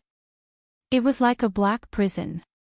Yes, the inscribed sphere of the visualization diagram was also where the heavily chained crow came from. But Luo Nan never imagined that the seemingly endless chain that could penetrate through the layers of the void would actually have this sort of appearance, this sort of form, hidden deep within the visualization diagram. Faced with such a deep space, the surging vital energy that he had felt before was simply insignificant smoke. Wisps of energy curled up in spirals, and under the enormous internal pressure, the vital energy sank deep into the depths. There was a bit of fiery light in the depths where the chains interweaved. It seeped through the gaps of the chains, but Luo Nan's mind could not feel any heat. The cold chains sucked away all the heat halfway, leaving only the flickering fiery light that hooked a bit of his mind. It was faintly discernible. My heart is a prison. Suddenly, Luo Nan thought of the first phrase of the 16 words formula. The crashing vibrations rang out once more, and Luo Nan's mind was finally unable to control itself. It was sent out of his meditative state. The image of mountains and rivers, the visualization diagram, all vanished without a trace.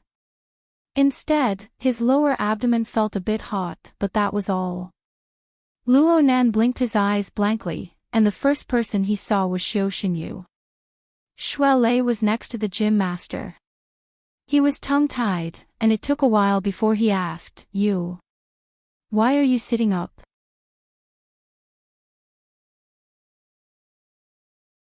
Chapter 283. Sit up. Yes, he had sat up, and he was even sitting in the pyramid posture, completely ignoring the mountain and river imagery that Xiao Xinyu had taught him. Luo Nan gaped, speechless. On the other hand, Xiao Xinyu was not all that surprised.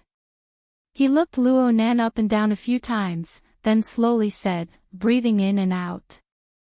Fusing new and old techniques into a furnace is a good thing. Xue Lei let out a sigh of relief. That's good.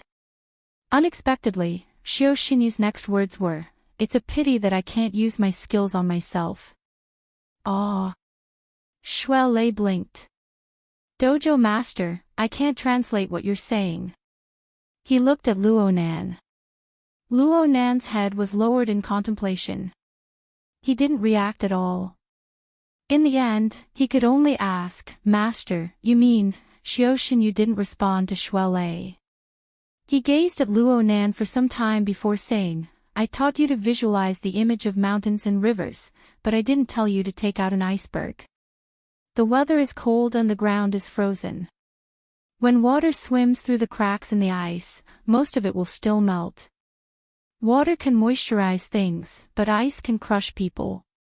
Luo Nan pondered for a moment. He raised his head and said, "Please guide me, gym master." Xue Lei looked at the gym master, then looked at Luo Nan. He finally confirmed that he, the translator, was about to lose his job. He shrunk to the side, not uttering a word. He just pricked up his ears. Xiao Xinyu pondered as he said, "Rome wasn't built in a single day. I don't really understand your visualization technique, but I vaguely feel that from the inside to the outside, it's very strict and majestic. It's a magnificent sight. This is of course very good. It's a pity that this iceberg doesn't truly belong to you. The more majestic the iceberg is, the smaller you are. People are affected by the law, and the law is affected by people. This is your problem." This dojo master Xiao had never been good with words. When he conversed with others, he would always say what he was thinking. His reasoning was not very clear, and he often used metaphors, making it hard for others to listen. Xue Lei's eyes spun as he listened to Luo Nan. Luckily, Luo Nan combined his own circumstances with the heavily intersecting dark chains and the prison in his heart. He had a general understanding of what was going on. It was precisely because he understood what Xiao Xinyu said that he was truly amazed by Xiao Xinyu's eyesight. This dojo master was undoubtedly truly capable. But he was also more and more confused about the underlying causes of his family situation. A while passed before Luo Nan asked, "Why doesn't it belong to me? I'm the one cultivating it." "Is it really you?" Xiao Xinyu's rhetorical question left Luo Nan speechless. From the first day he started researching formatting theory, he had been walking a path that relied on external forces. The spiritual medicine, the dark-sider life form, the sacrificial framework. These external items had played a decisive role behind the rapid growth of his soul strength. All he did was set up a shelf. Even his arrogance was learned from his grandfather. While Luo Nan was in a daze, Xiao Xinyu slowly stood up and walked to the side of the Tai Chi bowl. There was no light in the room. From a distance, only a blurry figure could be seen. Luo Nan and Shuai Lei glanced at each other. They both got up and walked over. Xiao Xinyu didn't care about them. He directly moved the Tai Chi ball, causing it to spin in the bowl tray on the ground. The metal ball, which was half the height of a person and weighed more than 100 kilograms, spun with great momentum. Even the cork floor was shaking. This is an iceberg. Luo Nan nodded. He automatically replaced iceberg with formatting theory in his mind. Now, you have this. Xiao Xinyu continued to speak. He pointed at the tray below. Due to the spinning heavy metal ball, the tray below swayed endlessly as well. Luo Nan stared at it without blinking. He took the tray and compared it to his own situation. This analogy was very intuitive. Even the ignorant Shuai Lei understood. Gym Master, are you saying that Nanster's cultivation speed is too fast? He can't get rid of his tail, so his luck isn't smooth. But then, Xiao Xinyu shook his head. He's being rejected. Ha! Shuai Lei was immediately stupefied. Luo Nan suddenly raised his head from the side. Xiao Xinyu's palm pressed against the outer edge of the metal ball, and the rolling and spinning ball came to a stop with a hum. Xiao Xinyu had already opened the outer shell of the ball while it was still swaying slightly. He took out the complex mechanical device from within the cavity. You should be talking about this. Xiao Xinyu spoke calmly. To put it simply, the cultivation of a human is like drawing a circle. The self is the center of the circle. Layer by layer, the circle expands outwards. The range of control grows larger and larger, and the weight grows heavier and heavier. But no matter what, the heart must be unhindered up and down. Following the heart is the right path. If it's heavy and cumbersome, difficult to move, then it's called being too big to get rid of. Luo Nan first looked at the mechanical device. He was lost in thought for a while, and then he looked at Xiao Xinyu. Then, right now, you're just a burden. You're a carrier. Xiao Xinyu placed the mechanical device back into the cavity, and he let the metal ball spin once more. I think you know just how much strength you have at the center of the circle. Luo Nan thought of the inscribed sphere's depths. There was a mass of fire that was completely devoid of heat. He took a deep breath. But I'm still inside. Only a part of it. Xiao Xinyu responded faintly. This technique isn't yours. You're just endlessly pouring water on it, turning it into layer after layer of ice cubes, making it expand even more, making it even heavier. Perhaps you can borrow its power, but you must do so under its existing rules. You can't overstep them in the slightest. Unfortunately, I haven't seen any content regarding the feedback of the human body within its rules. The human body is the foundation of cultivation. It has a soul and is incorporeal. It's nothing more than a pavilion in the air. Yet you've built it to such a scale, reversing the real and the false. This is the main reason why your body and soul are unbalanced. Luo Nan was a bit conflicted by the first half of Xiao Xinyu's description, but when he heard the words must do so under its existing rules, he felt as if he had been struck by lightning. He was stunned on the spot. The doubts he had on the bus on the way here were illuminated by the lightning, and they were torn to shreds. Yeah, why didn't he think of this? Sensing the river of stars, the feedback from his believers, these were solid achievements. They were all changes on the mental plane, and they existed within the framework of formatting theory. On the contrary, he had entered the rules set by President Ouyang Chin in the simulator layer of the psychic wave network. His control over the small paper men involved the material plane, a domain that formatting theory was unable to touch upon. One was efficacious, and the other was ineffective. The true reason lay here. Though this was only Xiao Xinyu's personal opinion, he did not know the concrete contents of formatting theory. He also did not know the awkward situation Luo Nan faced. For Xiao Xinyu to be able to make an inference, and for it to coincide seamlessly with reality, was something that could hardly be described as a coincidence. Luo Nan stood there in a daze. The darkness of the training field surrounded him, and the sound of the metal ball grinding and turning crushed all the way into his heart. Xiao Xinyu's voice seeped in like fine sand. My generation has been influenced by external techniques. At first, they are not good enough to be called imprisonment. Next, they are not good enough to be called overturning. Finally, they are not good enough to be called parasitism. Your current situation is probably somewhere between imprisonment and overturning. Gym Master. This was the first time Luo Nan interrupted Xiao Xinyu's speech since the start of tonight's lesson. Luo Nan stared fixedly at the wizened middle-aged man's sunken eye sockets. It was deep and gloomy, and it was hard to distinguish color. But there was a heavy force that pressed down on Luo Nan's heart. Luo Nan used the strength of his teeth to speak. Gym Master, are you saying that the technique I cultivate in is flawed? Xiao Xinyu's answer was probably the most fluent that Luo Nan could remember.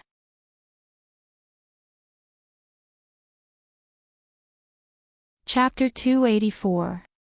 Cough, Gym Master. On the other side, Shuelei was a bit flustered. He knew the obsession in Luo Nan's heart. In layman terms, anything that involved formatting theory was Luo Nan's reverse scale. He was really afraid that Luo Nan would turn around and leave in anger. He did his best to salvage the situation. He hoped that Xiao Xinyu would not speak too harshly and leave some leeway for Luo Nan to turn around. Unfortunately, his eyes were blocked in the darkness. Even if he did, the possibility of Xiao Xinyu changing his words was close to zero, given his temperament. The Tai Chi ball continued to spin endlessly in the bowl tray. The luminous patterns on its surface gradually became clear amidst the grinding sounds. Xiao Xinyu turned his gaze. He had no intention of speaking again. As for Luo Nan, the end of his gaze stopped on Xiao Xinyu's face. He had been like this ever since Luo Nan said, without a doubt. But he did not make the next move. He stood in place like a stone statue. Even his breathing was sealed. Shuelei looked left and right. In the end, he could not continue. He could only hang his head and pray in secret, hoping that the heavens would open their eyes and not cause trouble. For a time, there was only the grinding Tai Chi ball in the spacious room. It rolled from one heart to another. An unknown amount of time passed. Luo Nan, whose entire body was stiff, suddenly took a step forward. He raised a hand and broke through the incorporeal layer of stone. He reached out and pressed the rolling Tai Chi ball. The metal ball rubbed against his palm. Due to the uneven application of external force, the metal ball bounced twice, nearly flipping over. It stabilized with great difficulty, rocking back and forth in the bowl tray. The luminous patterns naturally disappeared. Xiao Xinyu furrowed his brows and raised his eyes to meet Luo Nan's gaze. The gym master didn't like to be disturbed when he was fiddling with the Tai Chi ball. Shuelei's heart beat wildly. He wanted to cry, but no tears came out of the situation before him. A few days ago, he suggested that Luo Nan come to the Daguan to learn breathing techniques. He never imagined that this would happen. But the following development was not as pessimistic as Shuelei imagined. Luo Nan was not angry at being criticized for his formatting theory. Xiao Xinyu did not get angry when the Tai Chi ball stopped spinning. When the monotonous sound that could move people's hearts faded away, Luo Nan's whisper grew clearer. Gym Master Xiao, the only flaw in my technique is that it does not take the body into consideration. Am I right? I don't believe that it is your technique. Xiao Xinyu also stretched out his hand and pressed it against the Tai Chi ball. This was the second time he had done something similar. At the same time, Luo Nan found it hard to accept these words. At this moment, both of their palms were pressed against the Tai Chi ball. The metal ball became even quieter, unable to move. In this subtle contest of strength, Xiao Xinyu slowly replied, "The right path of cultivation in the world should be from the inside to the outside, from me to him. Water moves according to the mountains, Qi moves according to the body, and the charm is within. What does it have to do with me, if it's just a myriad of phenomena outside the body?" Shuai Lei felt dizzy listening to Xiao Xinyu's pronouncements, but Luo Nan understood each and every word. Not only was it personally related, but Xiao Xinyu's words touched upon a concept Luo Nan was most familiar with. Me. Why did it sound so ironic?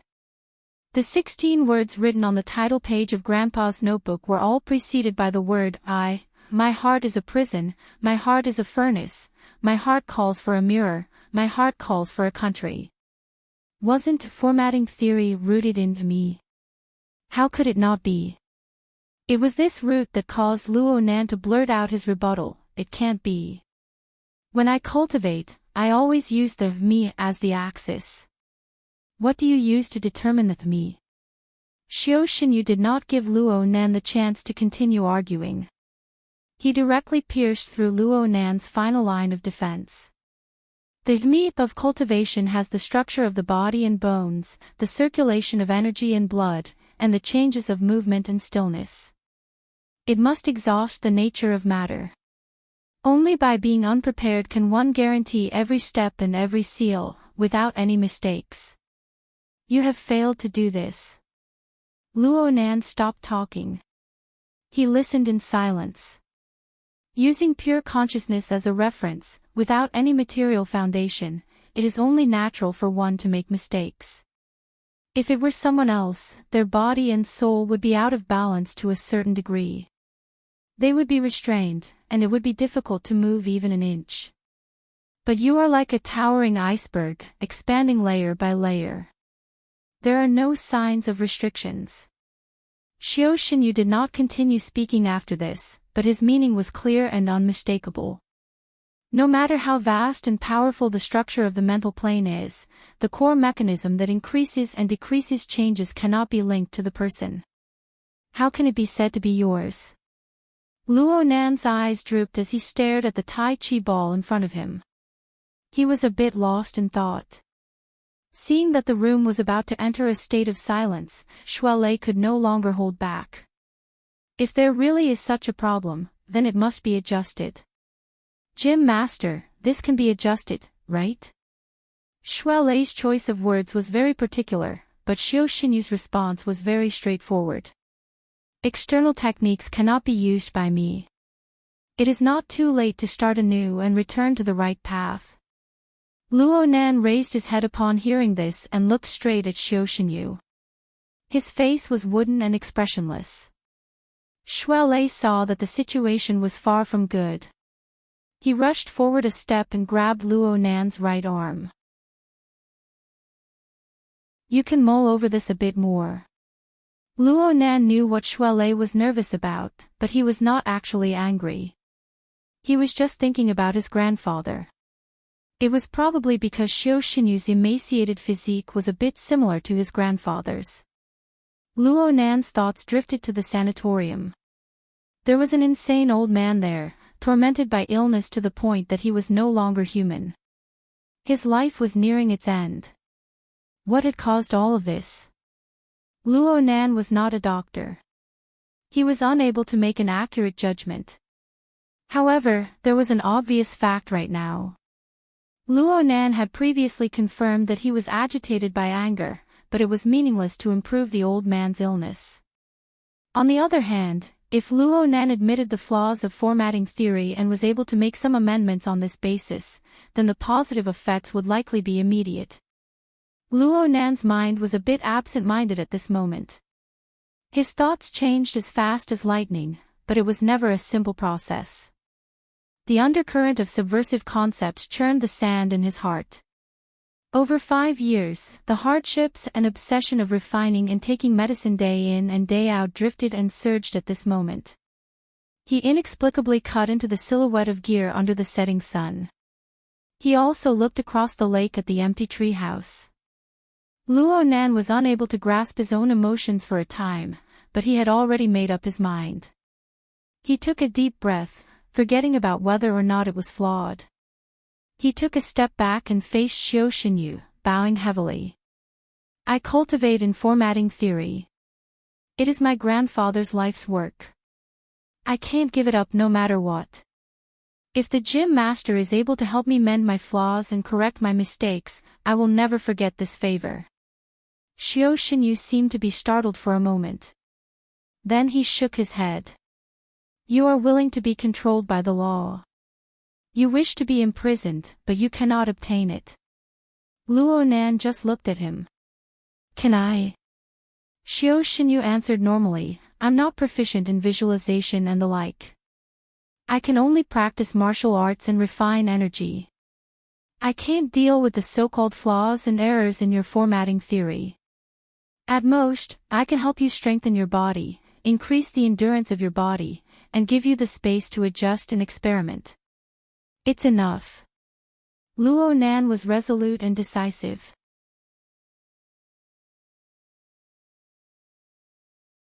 Chapter 285. The mind was born from objects. It died from objects. The mind was in the eyes.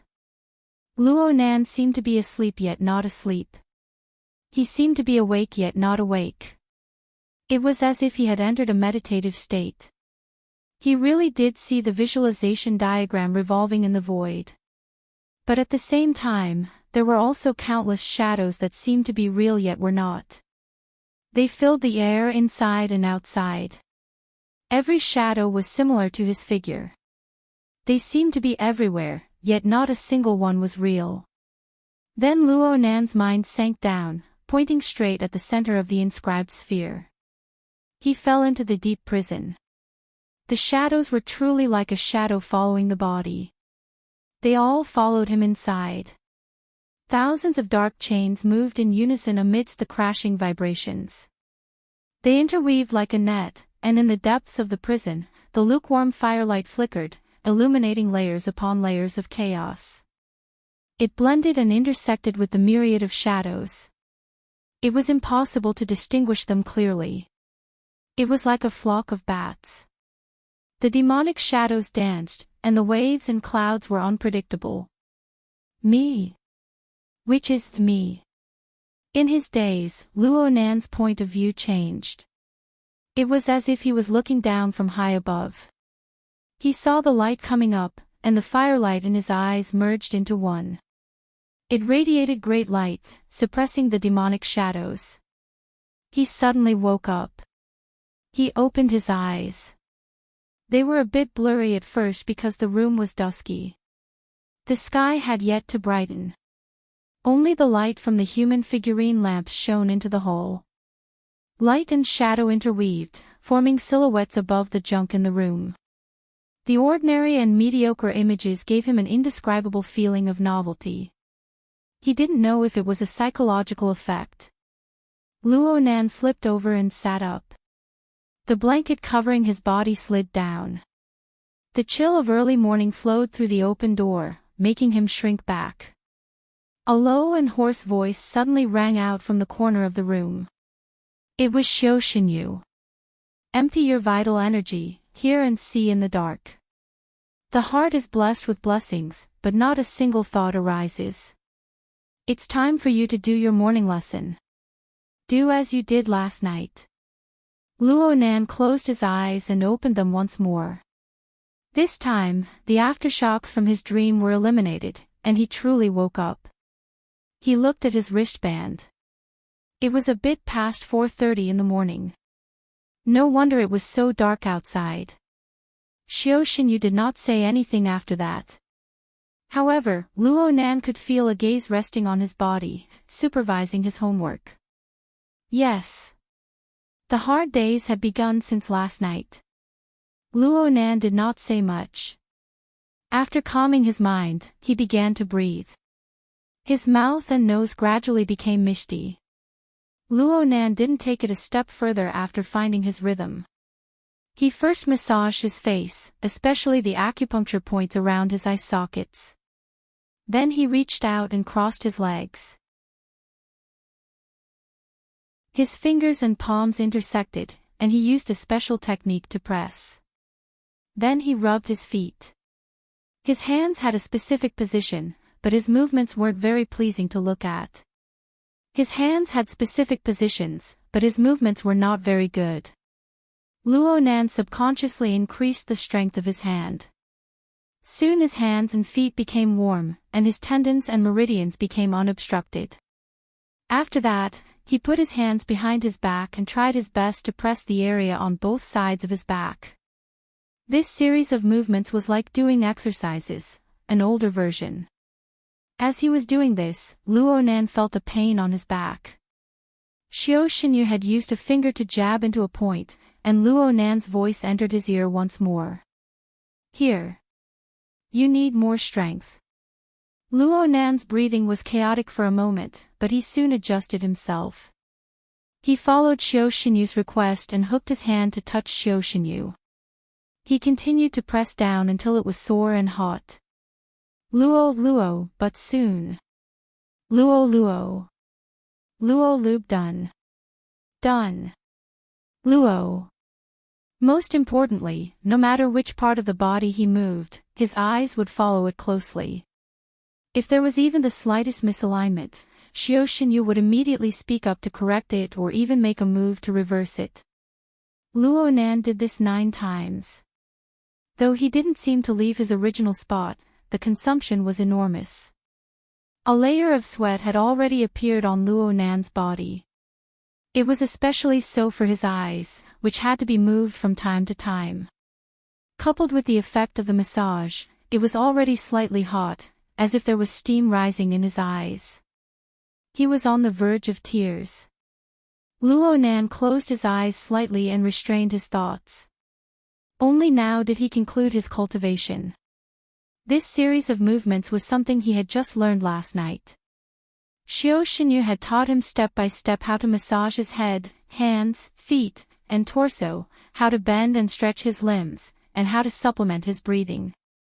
This included the positions, strength, sensations, reactions, and so on. This was the stupid method that Xiao Xinyu spoke of.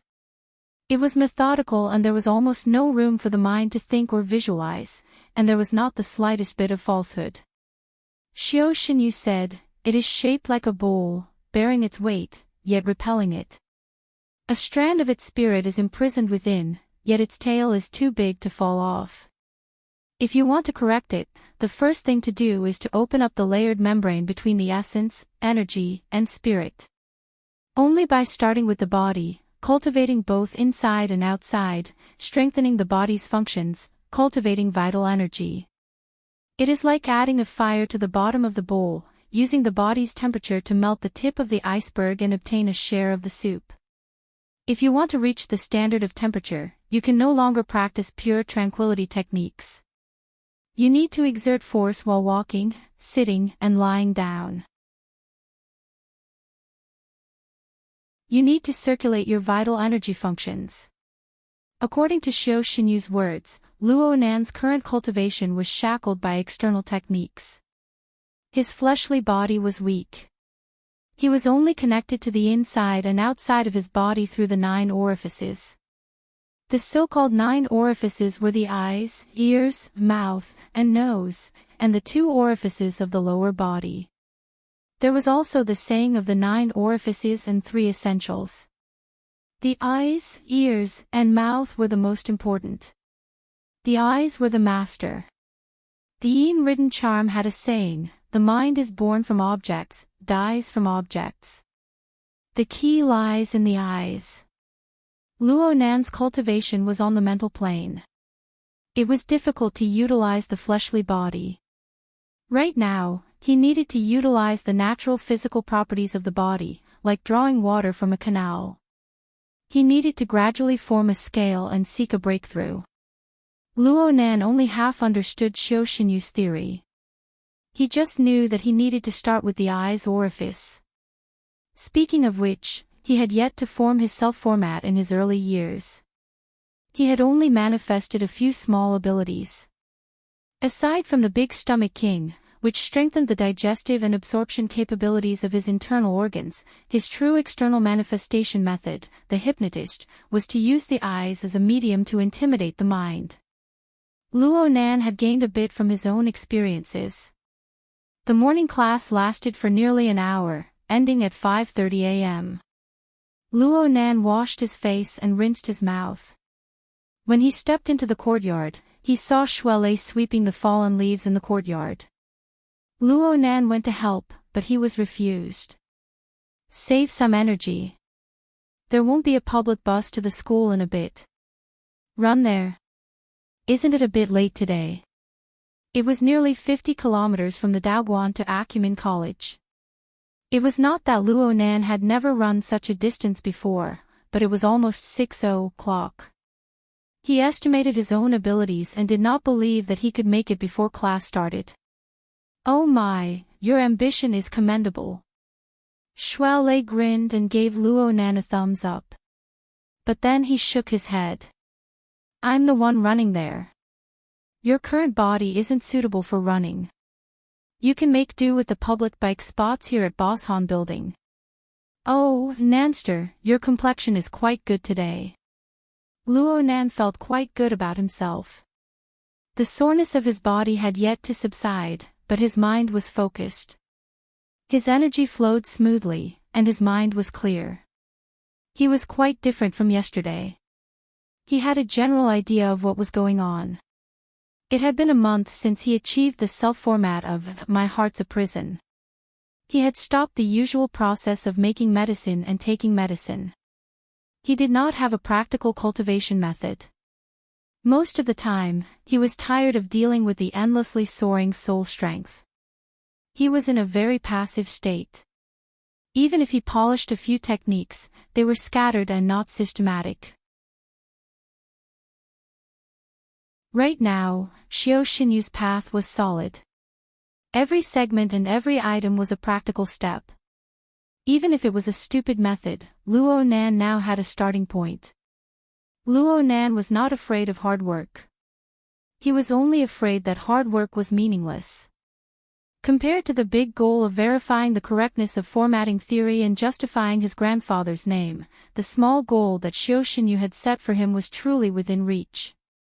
Whether it was the goal decomposition or self-consolation, the gloominess in Luo Nan's heart was alleviated by quite a bit. Focus your eyes to see the land illuminated by candlelight.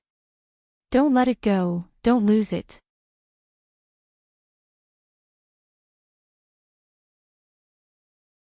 Chapter 286. Yeah. I can't go to the hospital this morning. Luo Nan rode his bicycle and asked Bai Xinyan for a leave of absence. His breathing was hurried. The cold wind that assaulted his face choked him, and he coughed a few times. Bai Xinyan's ears were sharp. She roughly judged Luo Nan's current situation: morning exercise. Pay attention to the amount of exercise.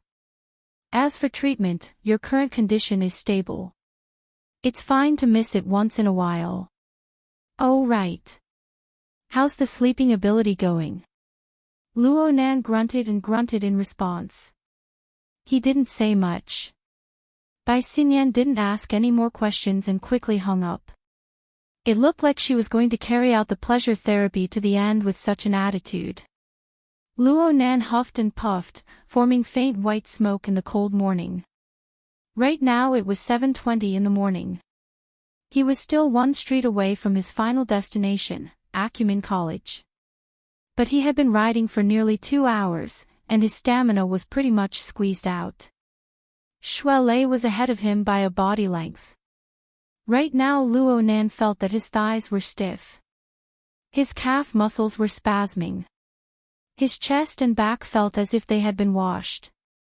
He couldn't even stand up on the bicycle. Shuai looked back and slowed down a bit. It could be seen that he still had energy to spare. Luo Nan really envied this animal that seemed to never know exhaustion. Shuai didn't travel the distance of nearly 50 kilometers in a well-behaved manner. He was like a long-distance runner all the way down. During this time, he switched to many different running styles. Many times he punched and kicked. He leaped between floors as he advanced. In terms of movement volume, in terms of consumption, he exceeded Luo Nan by several tens of times. At this moment, even if the two of them slowed down, Shuai's movement intensity was also correspondingly increasing based on the distance he advanced. Beside him, the sounds of fists and sleeves slicing through the air could be heard. He was simply a training maniac who was harsh on himself and sweating like rain. If Shuai was like this every day, Luo Nan could more or less understand why Shuai possessed such astonishing strength that even Zhang Yingying and the other awakened could not stop praising him at such a young age. Speaking of which, Luo Nan had been brought into a rhythm by Shuai today. He had practically brought out the strength of a race. The cyclist was led around in circles by the runner. It was quite embarrassing just thinking about it. Finally, Shuai's morning exercise came to an end. He stopped and let out a long breath before switching to a brisk walk. Perhaps it was because he felt Luo Nan's gaze that he turned his face. "Nanster, don't be offended. It's not good to talk when I'm training."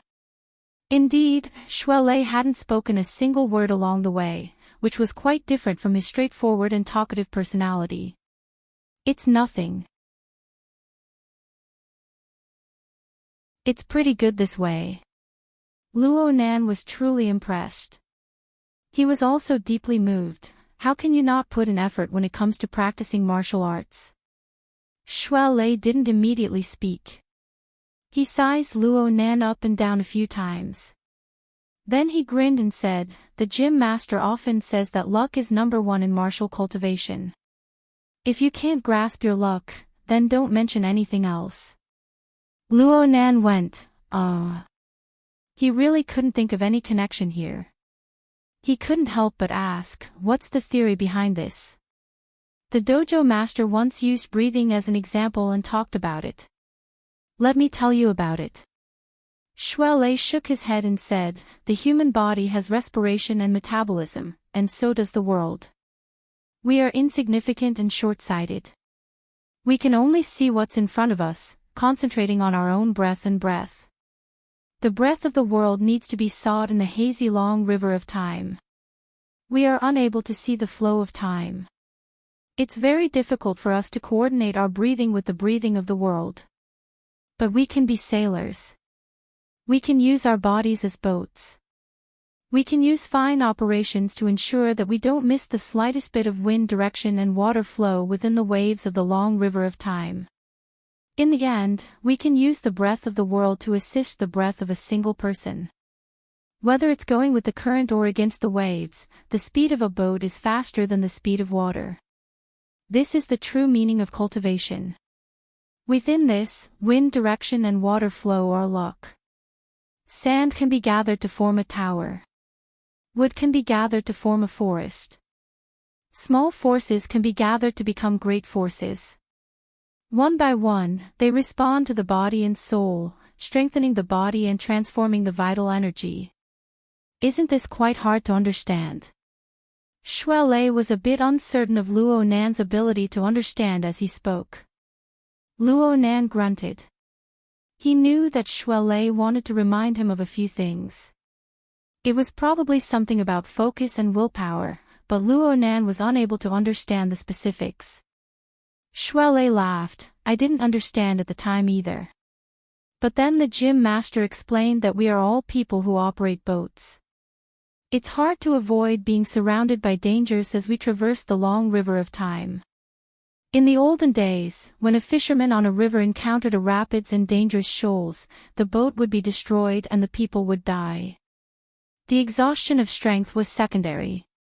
The exhaustion of the mind to observe and utilize the water was the main problem. Practicing martial arts and cultivating may seem like tempering one's strength, but in reality, it tempers the willpower.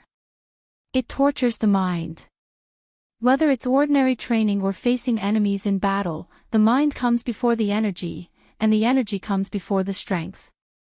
And the weight of the exhaustion should be lower. That's the only reasonable thing to do. Luo Nan looked at Shui Lei. This time, he finally confirmed it. Wasn't he the type of person that Shui Lei spoke of? Wasn't he the type of person who consumed far more physical strength than mental strength? The bodily functions of his entire body were already at their limits, but his mind was still very active. From Shui Lei's perspective, was his concentration not enough? Was this a criticism? With Shui Lei's temperament, no matter how tactful his words were, this was the limit. For a time, the exhaustion on Luo Nan's body felt like it was being pricked by needles. Even the breath he breathed out was a bit feverish. Shui Lei was a bit worried that he might have gone overboard with his words. He subconsciously waved his hand, but he himself was a bit nervous. Nanster, actually Where should the brain be used in order to be focused, in order to be used in a reasonable manner? Luo Nan didn't let Shui Lei speak nonsense. He asked very seriously. Luo Nan wouldn't get angry over such a small matter as his friend, but he really didn't understand. Logically speaking, he had been studying and practicing extremely seriously from last night until now. There shouldn't have been any instances of his mind wandering off or slacking off. Shui Lei let out a sigh of relief when he saw that Luo Nan's state of mind was fine. He hurriedly explained, Nanster, you really are working hard, but you're not too familiar with the know-how inside. You're using your functions carelessly. You must know that walking, sitting, and lying down are all part of cultivation. Every movement of your hands and feet requires effort. You need to use your heart. You cultivate the eye's orifice. The eyes are the light of the mind. Wherever the eyes go, the heart goes. Every movement of your hands and feet requires the eyes to take care of them. Luo Nan looked at his hands and feet and laughed bitterly. But I'm riding a bike. Everything in the multitude returns to their roots. If your hands and feet move, then guard your dantian region. These are just small tricks. The truly difficult part is to look at yourself and others without leaving a single strand behind. Don't give up a single drop. Go from the outside to the inside. Return to your roots. Only then will you know what it means to shine like a candle. Only then will you know what it means to work hard. Only then will you know what true hardship is. Cough. The gym master told me to come here to tell you this. The last sentence was the bottom line. Luo Nan was stupefied for a moment. His gaze moved away from Shui Lei's body. He first looked at his clothes, which were nearly drenched in sweat. Soon he raised his head and looked at the pedestrians coming and going on the street. Most of the pedestrians were students at this hour, but they were of all shapes and colors. Luo Nan used his mental clairvoyance and roughly calculated that there were around 700 to 800 people on this street. This ability of his was hard to come by even among the awakened. Ordinary people were far inferior to him. But if Luo Nan were to go deeper and observe the movements of his hands and feet, the changes in his body, not a single strand would be missed. Just looking at 5 or 6 people coming and going around him would cause him to feel mentally and physically exhausted, let alone a street. Of course, there was also himself. If he really wanted to be refined and detailed, wouldn't he have to incorporate all of the changes in the reactions of his flesh, blood, and nerves into his cognitive program? Was this something a human could do? Was this considered cultivation?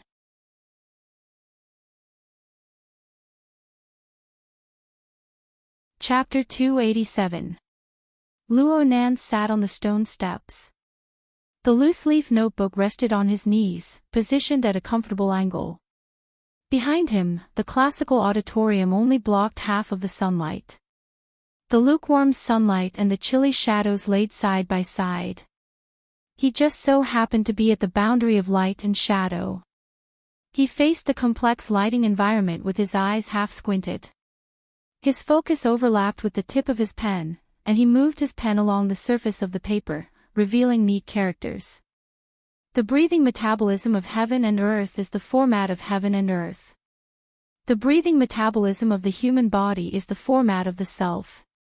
In order to make the tiny self format display its effect within the hazy heaven and earth format, not only must the power be great, but the power must also be small. I did it too crudely in the past. I did it too clumsily. He raised his head as he wrote to this point. His gaze cut across the stream of people outside the auditorium. The auditorium and the vicinity of the South Bank riverbank were undoubtedly the areas with the most student congregated during society activity time. They spanned many ages, high and low, big and small, beautiful and beautiful men and women. They came and went, forming a dynamic picture. If this were 10 days ago, Luo Nan's observations would have transformed into a sketch. He would have captured a few people with special characteristics to form the typical characteristics of this place and time. If this were 3 days ago, Luo Nan would have done his best to distinguish and memorize everyone within his line of sight. Their faces, their movements, their clothing, their relationships with each other, and so on. Right now, Luo Nan was sitting on the steps of the auditorium. He swept his eyes across and selected 10 people from the several hundred people below the steps. These 10 people were in different positions. There were men and women. They were of different ages and different societies. And in the next half-minute, these 10 people passed by Luo Nan's side in order to ascend the auditorium. Compared to the others, these 10 people were the closest to Luo Nan.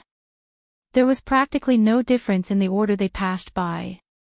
It was only until the last 2 people answered the phone that a situation where the order was reversed appeared. Not bad. 80%. Bystanders couldn't see it, but Luo Nan understood it clearly. Every time a person passed by 2 meters away, the muscles of his body would tense up and relax. His pores would open and close in response. This was how he was startled. He ensured that he would be able to jump up and react when each person approached him. His potential was hidden and not released, but it consumed quite a bit. A thin layer of sweat covered his body by the time the 10 people passed by. His breathing was a bit ragged. This was how much physical strength was consumed, and the loss of mental strength was even greater. His 80% accuracy rate was not achieved by luck, but by observing the gazes, postures, steps, positions, and distances of hundreds of people, from big to small, from the outside to the inside. This was precisely what Jim Master Shio meant when he said, "With me as the master, look at yourself and look at others." He was not an inanimate object like a camera, but a living person. Every time he glanced at someone, he had to refer to himself. He had to clarify key information, determine priorities, foresee, prepare, and react accordingly. Therefore, the cultivation of the eye's orifice had never been focused on cultivating the eyes. Instead, the eye's orifice was the forerunner, and it was a systematic project that integrated heart strength, vitality, and the body into one.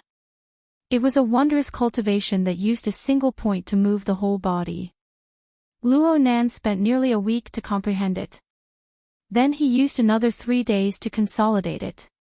On the 10th day, he could be considered to have crossed the threshold.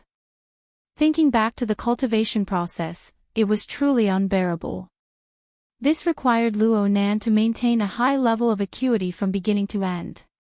He was not allowed to be distracted or absent-minded. In the beginning, he was unable to accurately determine the priorities of information. He just felt that his eyes were not meticulous enough. He hated that he could not copy everything in his field of vision.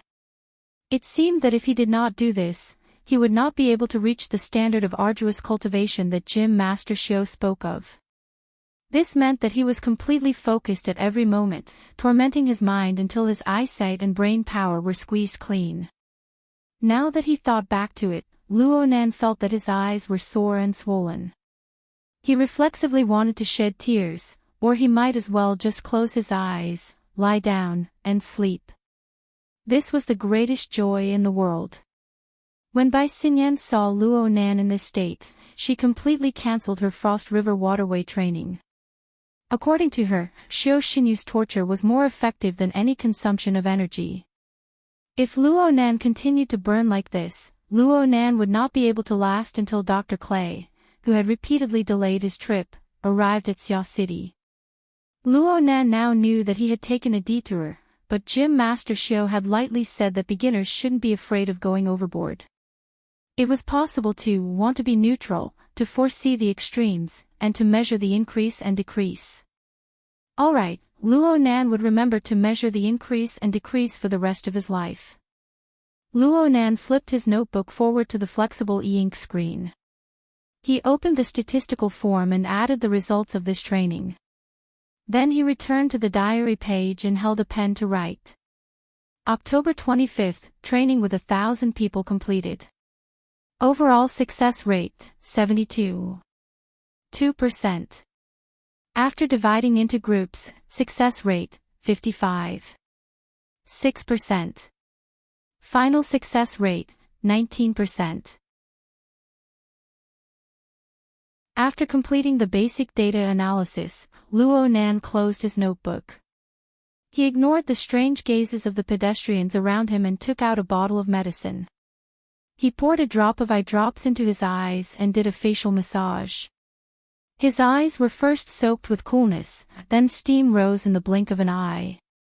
The medicinal strength of his fingers seeped in, fusing with his vital energy, and moisturizing his eyes. The medicine was a secret recipe provided by Gym Master Xiao. It was concocted by Bro Octopus, and it could relieve eye fatigue. But then again, using his eyes too much was a sign of his clumsiness. The human eye was a precise and complex structure. Anatomically speaking, one would not be able to find the existence of the eye's orifice even if they searched through all the positions of the eyes. The so-called eye's orifice was actually the eyes and its corresponding functions. It interfered with the mental plane to form a special structure. It lay between the virtual and the real. Only in this place could one achieve the effect of connecting the inside and the outside, radiating with spiritual light. It was practically impossible for a normal person to possess the eye's orifice. Only by possessing a certain level of cultivation could one realize the interference between the mental and the material plane. Only then would the eye's orifice be gradually constructed. It was the same as the shield of truth. The shield of truth that Luo Nan experienced was considered a temporary structure. But building the eye's orifice was tantamount to building a permanent facility. Luo Nan already had a slight feeling. His eyelids drooped down, but he could feel a heavy pressure acting on them. The pressure came from the format pyramid. It was his power on the mental plane. It was the influence it had on his body on the material plane.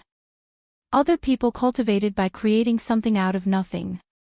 Only Luo Nan wanted to steal a beam and replace a pillar. He shifted the power that was trapped in the "my heart's a prison" format to a controllable level. After these days of exploration, Luo Nan felt that calling it confinement was not completely correct. It should be said that his soul strength had entered a processing line.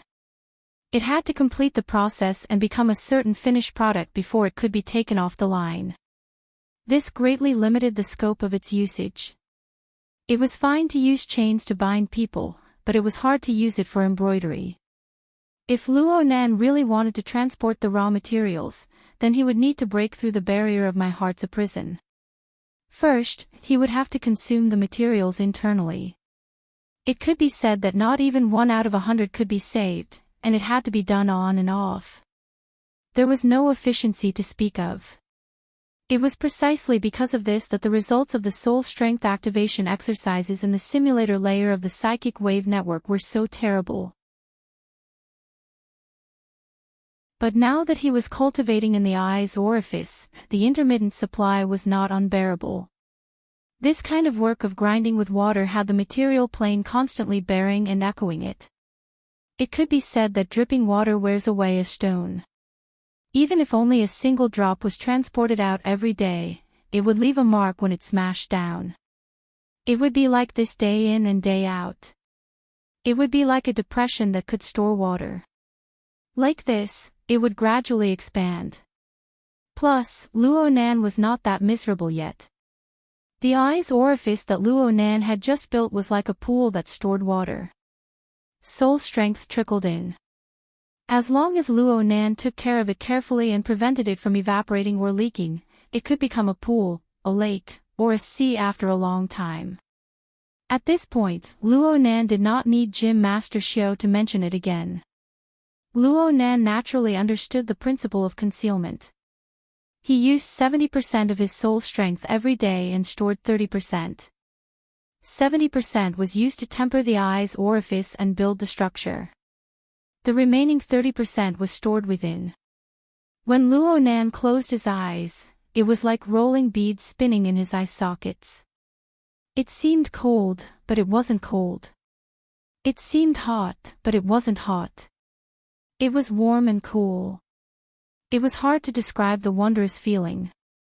Later on, it seemed as if a ball of light had lit up in his skull. It was hazy at first, like a candle that was about to go out.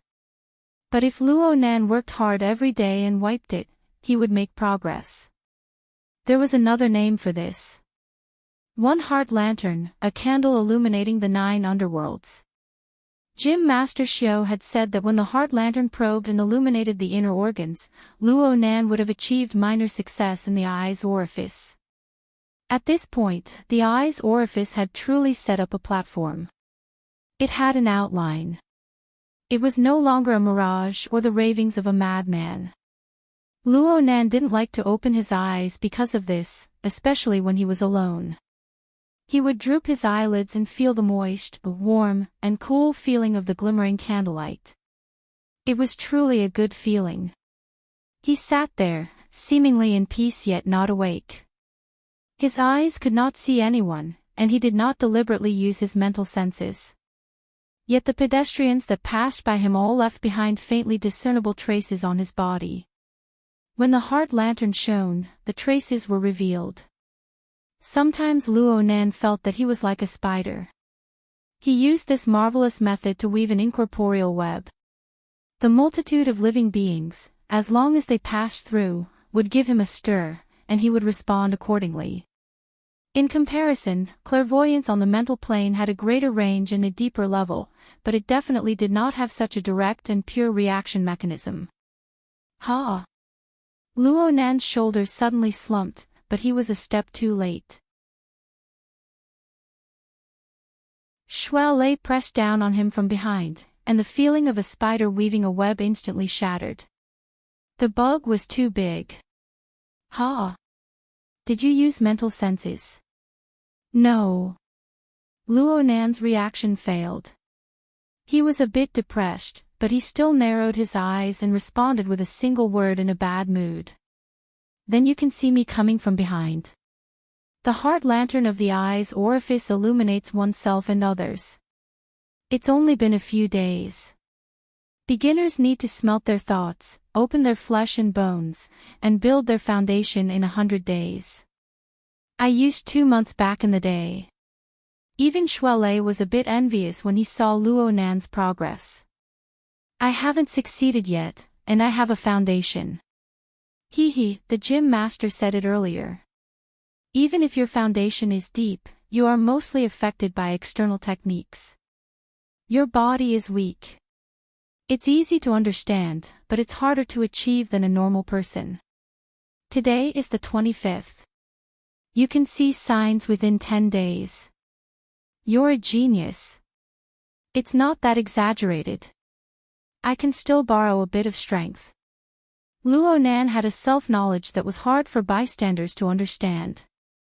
Speaking of which, it was quite a coincidence. An electric chain suddenly cut through his mind at this very moment. It flashed and disappeared, but it stirred up his thoughts. The heart lantern flickered, losing its stability and harmony, and its radiance grew brighter and brighter. He furrowed his brows. It leaked again. The land of the lake overflowed a bit. His small pond couldn't contain it. Before he could finish his thoughts, someone shouted from below the stairs, "Nanster, Leister, it's time." There was no need to look to know that Xie Junping had come to pick them up. Luo Nan temporarily dispersed his mind.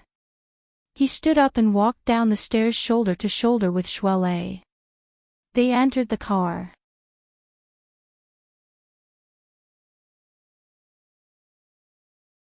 Chapter 288.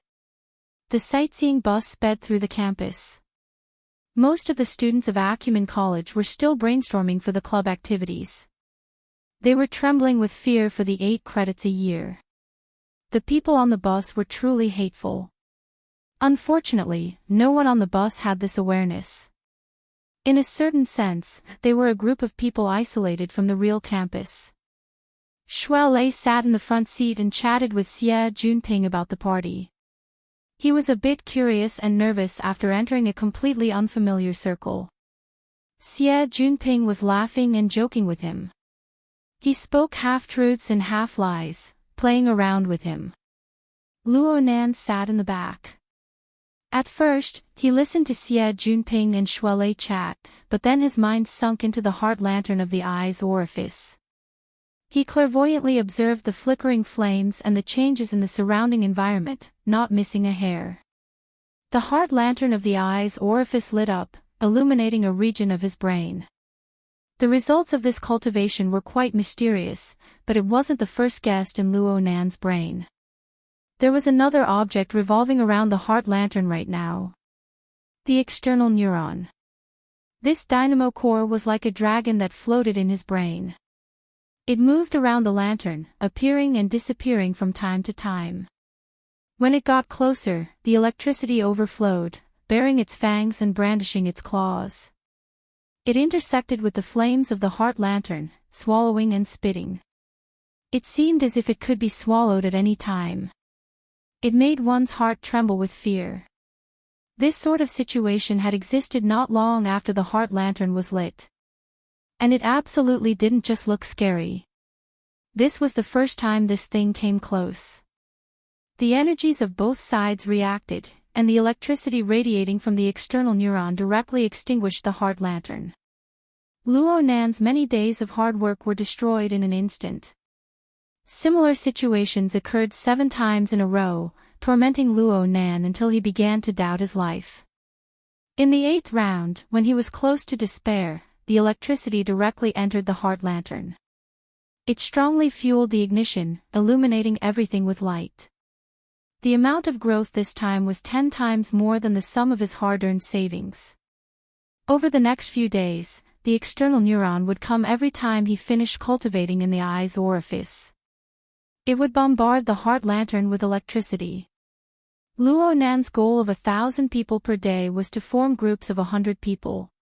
He cultivated in 10 groups every day, and this lightning dragon would appear 10 times. Though it was never extinguished, sometimes the tyrannical electricity would greatly dampen the brightness and harmony of the heart lantern. If Luo Nan hadn't strengthened it a few times in between, Luo Nan's progress would have been unsightly. It was for this reason that Luo Nan admired Shuelei. Luo Nan felt rather complex feelings towards Shuelei. Don't look at his current progress as being delightful. In fact, it's all over again and again. Should I look at it after cultivating tomorrow? Perhaps it would completely collapse. Luo Nan had been in the Daguan for a few days. He had long since understood the heart lantern. The first few times the heart lamp was extinguished, it was fortunate that his cultivation was shallow and the backlash was not strong. It only took him 2 more days of effort. But now, if the heart lamp were to be extinguished once more, the damaged structure of his eyes and his mind and willpower would have to be restored. He would have to think about it for a year and a half. It was as if there was a bomb hidden in his brain that could explode at any time, and he was the one who put it in his brain. Luo Dong's school. Through. Was. Luoyang Academy, Chen, and Star. Out. He said. Lu. He thought for a moment, then added the word electricity after the word fire, followed by the word ice before he finally gave up. After writing these words, he unconsciously sighed. It wasn't a good analogy to call a bomb. It would be more appropriate to call it an iceberg. They were all hidden beneath the surface of the water, waiting for people to crash into them. After cultivating in the eye's orifice for a few days, Luo Nan felt that his greatest harvest was that he now understood the standard of precision needed for true cultivation. He also used this precision to re-examine the process of practicing formatting theory. He wanted to know if he had made any mistakes, Of course, the answer was yes. Whether or not formatting theory had its own flaws, he would not discuss it for the time being. In his cultivation of formatting theory, there were too many things that he knew but did not know why. He relied on his grandfather's theory to walk down this path. Many small details were determined by his own laws. This was why Xiao Xinyu had labeled him an external law and had trapped him in a cage. The current situation faced by the heart lantern of the eye's orifice was the death Luo Nan brought upon himself. The use of the external neurons' void depository function originated from Elder Mo Luan of the Blood Flame Order. At the time, Luo Nan's soul strength was growing explosively. The imbalance between his body and soul intensified, and he did not know how to deal with it. It just so happened that the wraith sign had occupied the magpie's nest and was lurking by Mo Luan's side. Luo Nan used the wraith sign as his eyes and ears. He referred to Mo Luan's methods against the soul envoy and took the initiative to pull apart the distance between his body and soul. His soul and body seemed to be joined, but they weren't. This reduced the pressure on his fleshly body. This method was indeed effective, but there were many repercussions. It caused Luo Nan to be sensitive and have many dreams. His mind was absent-minded. Later, Luo Nan discovered that the external neuron had the void depository function. When his soul was entrusted to it, it was like entering an empty world. There were no distracting psychic waves. Later, the wraith sign hunted and created a disturbance. He relied on the external neuron to cushion the pressure, saving his life. Since then, Luo Nan had always entrusted his soul to the external neuron to reduce the pressure. He gradually grew accustomed to it. So it was more accurate to say that Luo Nan's body and soul had been lacking a fusion for a very long time. Most of his soul was entrusted to the external neuron. Even though this strange object was hidden in his brain, it was not an organ of his flesh and blood. There was still a layer separating the two. Xiao Xinyu said that the fleshly body was rejected by the external technique. When combined with reality, it was actually a barrier and conflict between the external neuron, which was the carrier of the soul, and the naturally existing fleshly body. This was the crux of the problem. At the very least, this was the case in the realm of understanding. This was where the matter came to a dead end. Luo Nan could control the external neuron, causing it to move to various parts of his brain. He could even drive it out. However, his frail fleshly body was far from being able to bear the heavy pressure of his soul body. He could not do without the void depository function. Moreover, in the end, he would need to transfer soul strength from the "my heart's a prison" format to refine it. The connection between the eye's orifice and it was inevitable. Especially after every refinement of the orifice, the eye's orifice would become nimble and harmonious, linking his body and soul. It was like the positive and negative charges in a rain cloud attracting each other. The situation of lightning bombarding the heart lantern was inevitable. This meant that every time Luo Nan practiced, he would have to face the dangerous test of entering a state of mental derangement. He failed the first 7 times, but he persevered through the next few dozen times. He even obtained some benefits. It looked like this business was feasible. However, the matter of cultivation required meticulous concentration. What they feared the most were ups and downs. Even if this kind of benefit was multiplied by 10 times, it would not be able to withstand the destructive blow brought by a moment of crisis. The problem is fatal, and having no one to help is even more fatal. Luo Nan did not open his eyes. He just used his fingertips to streak across the pages of the notebook, flipping them back and forth. The external neuron was a core, a secret that could easily be stripped away. He would not tell anyone about its existence. This led him to rely on himself. He pondered over his plans bit by bit. It had been 6 days since the first time the heart lantern was lit. He had dealt with 60 strikes of lightning. In the beginning, Luo Nan could not think of anything else. He could only do his utmost to strengthen the structure of the eye's orifice. He would rather greatly slow down his progress in order to stabilize the foundation of the heart lantern. He even referred to the configuration of Fairchild's shield of truth.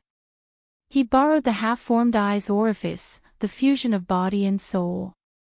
He spent a great deal of effort to fine-tune the microscopic structure of the eyes. It was for no other purpose than to seek stability. Though this method was stupid, the results were decent. Especially after repeated experiences a few dozen times, it was like the forging method of tempered steel in ancient times. Luo Nan forged and hammered again and again, causing the structure of the eye's orifice to become tough and solid. The ignited heart lantern emitted a mellow and pure intent. Only in this way was he able to block 53 strikes of lightning in a row and remain undefeated. However, Luo Nan still had a deep worry in his heart. This worry grew heavier and heavier as he pondered deeper and deeper into the phenomenon of the heart lantern being electrocuted. Nanster, what are you thinking about? Xie Juanping's deliberately raised voice finally entered Luo Nan's ears. Luo Nan was a bit startled. He half opened his eyes and looked forward. What's wrong?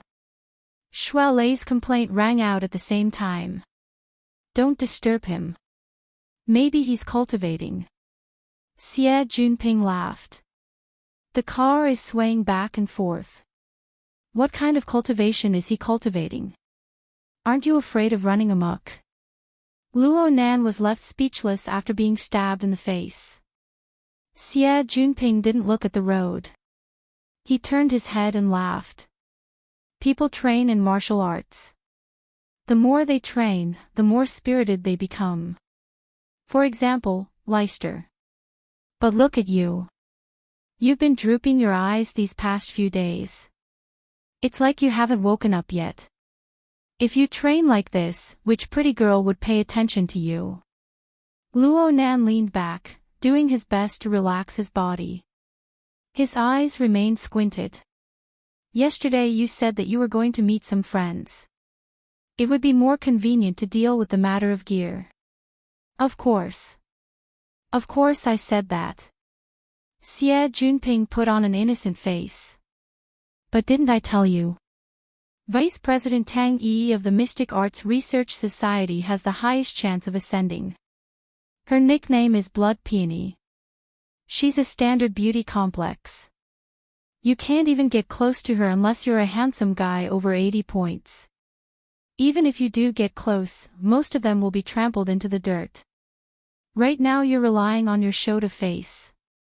You're barely able to muddle along with being delicate and cute. If you don't pull yourself together, your future will be unpredictable. Luo Nan let out a long sigh. He simply closed his eyes completely. He was too lazy to say anything more.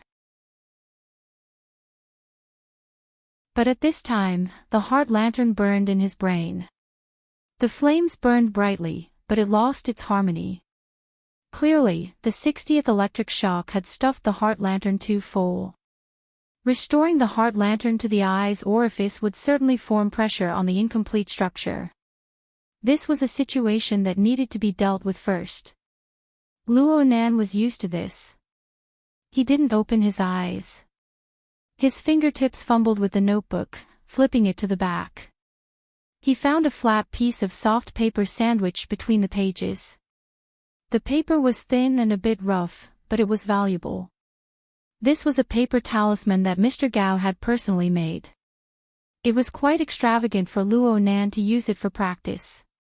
He stroked the paper in his hand, recalling the techniques that Papercut had taught him. His fingertips moved, and he folded the paper talisman in a simple manner. He held it in his palm. His eyes could not see, but the heart lantern was focused. In his brain, the flames suddenly flared and then extinguished. In this instant, Luo Nan's hand that held the paper talisman felt as if it had been burned by an incorporeal flame. A burning pain pierced through him.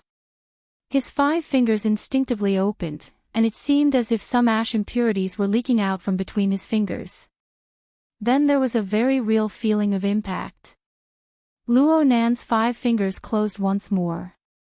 Only then did he open his eyes to look. There was no paper talisman at this time. All he saw was a paper man with all 4 limbs. It had a muddle-looking face, and it was about the size of a palm.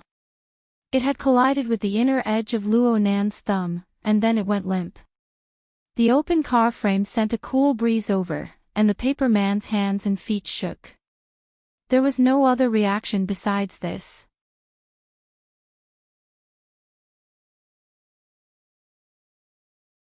Chapter 289. My luck is pretty good. Luo Nan's gaze swept over the paper man's body a few times. He flipped the notebook to a blank page and placed the paper man inside. There were already 3 similar interlayers as he flipped through the pages. There were a total of 4 paper men hidden in the notebook, including this one. Some were bigger, some were smaller, but the material was the same. These paper men were created by Luo Nan when his eyes' orifices were overflowing and the pressure was overloaded. They were created to shift the pressure. There were 60 lightning strikes. Aside from the first 7 times the heart lantern was extinguished, there were also the broken and basically balanced rounds.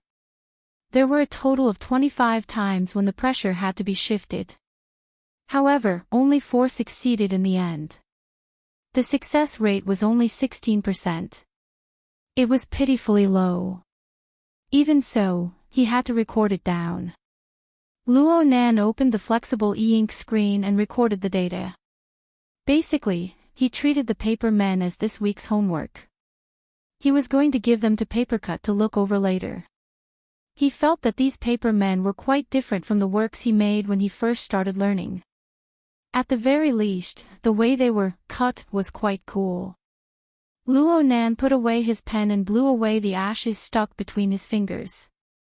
He blinked his eyes, but he felt his eyes become a bit dry. He closed his eyes and looked within himself.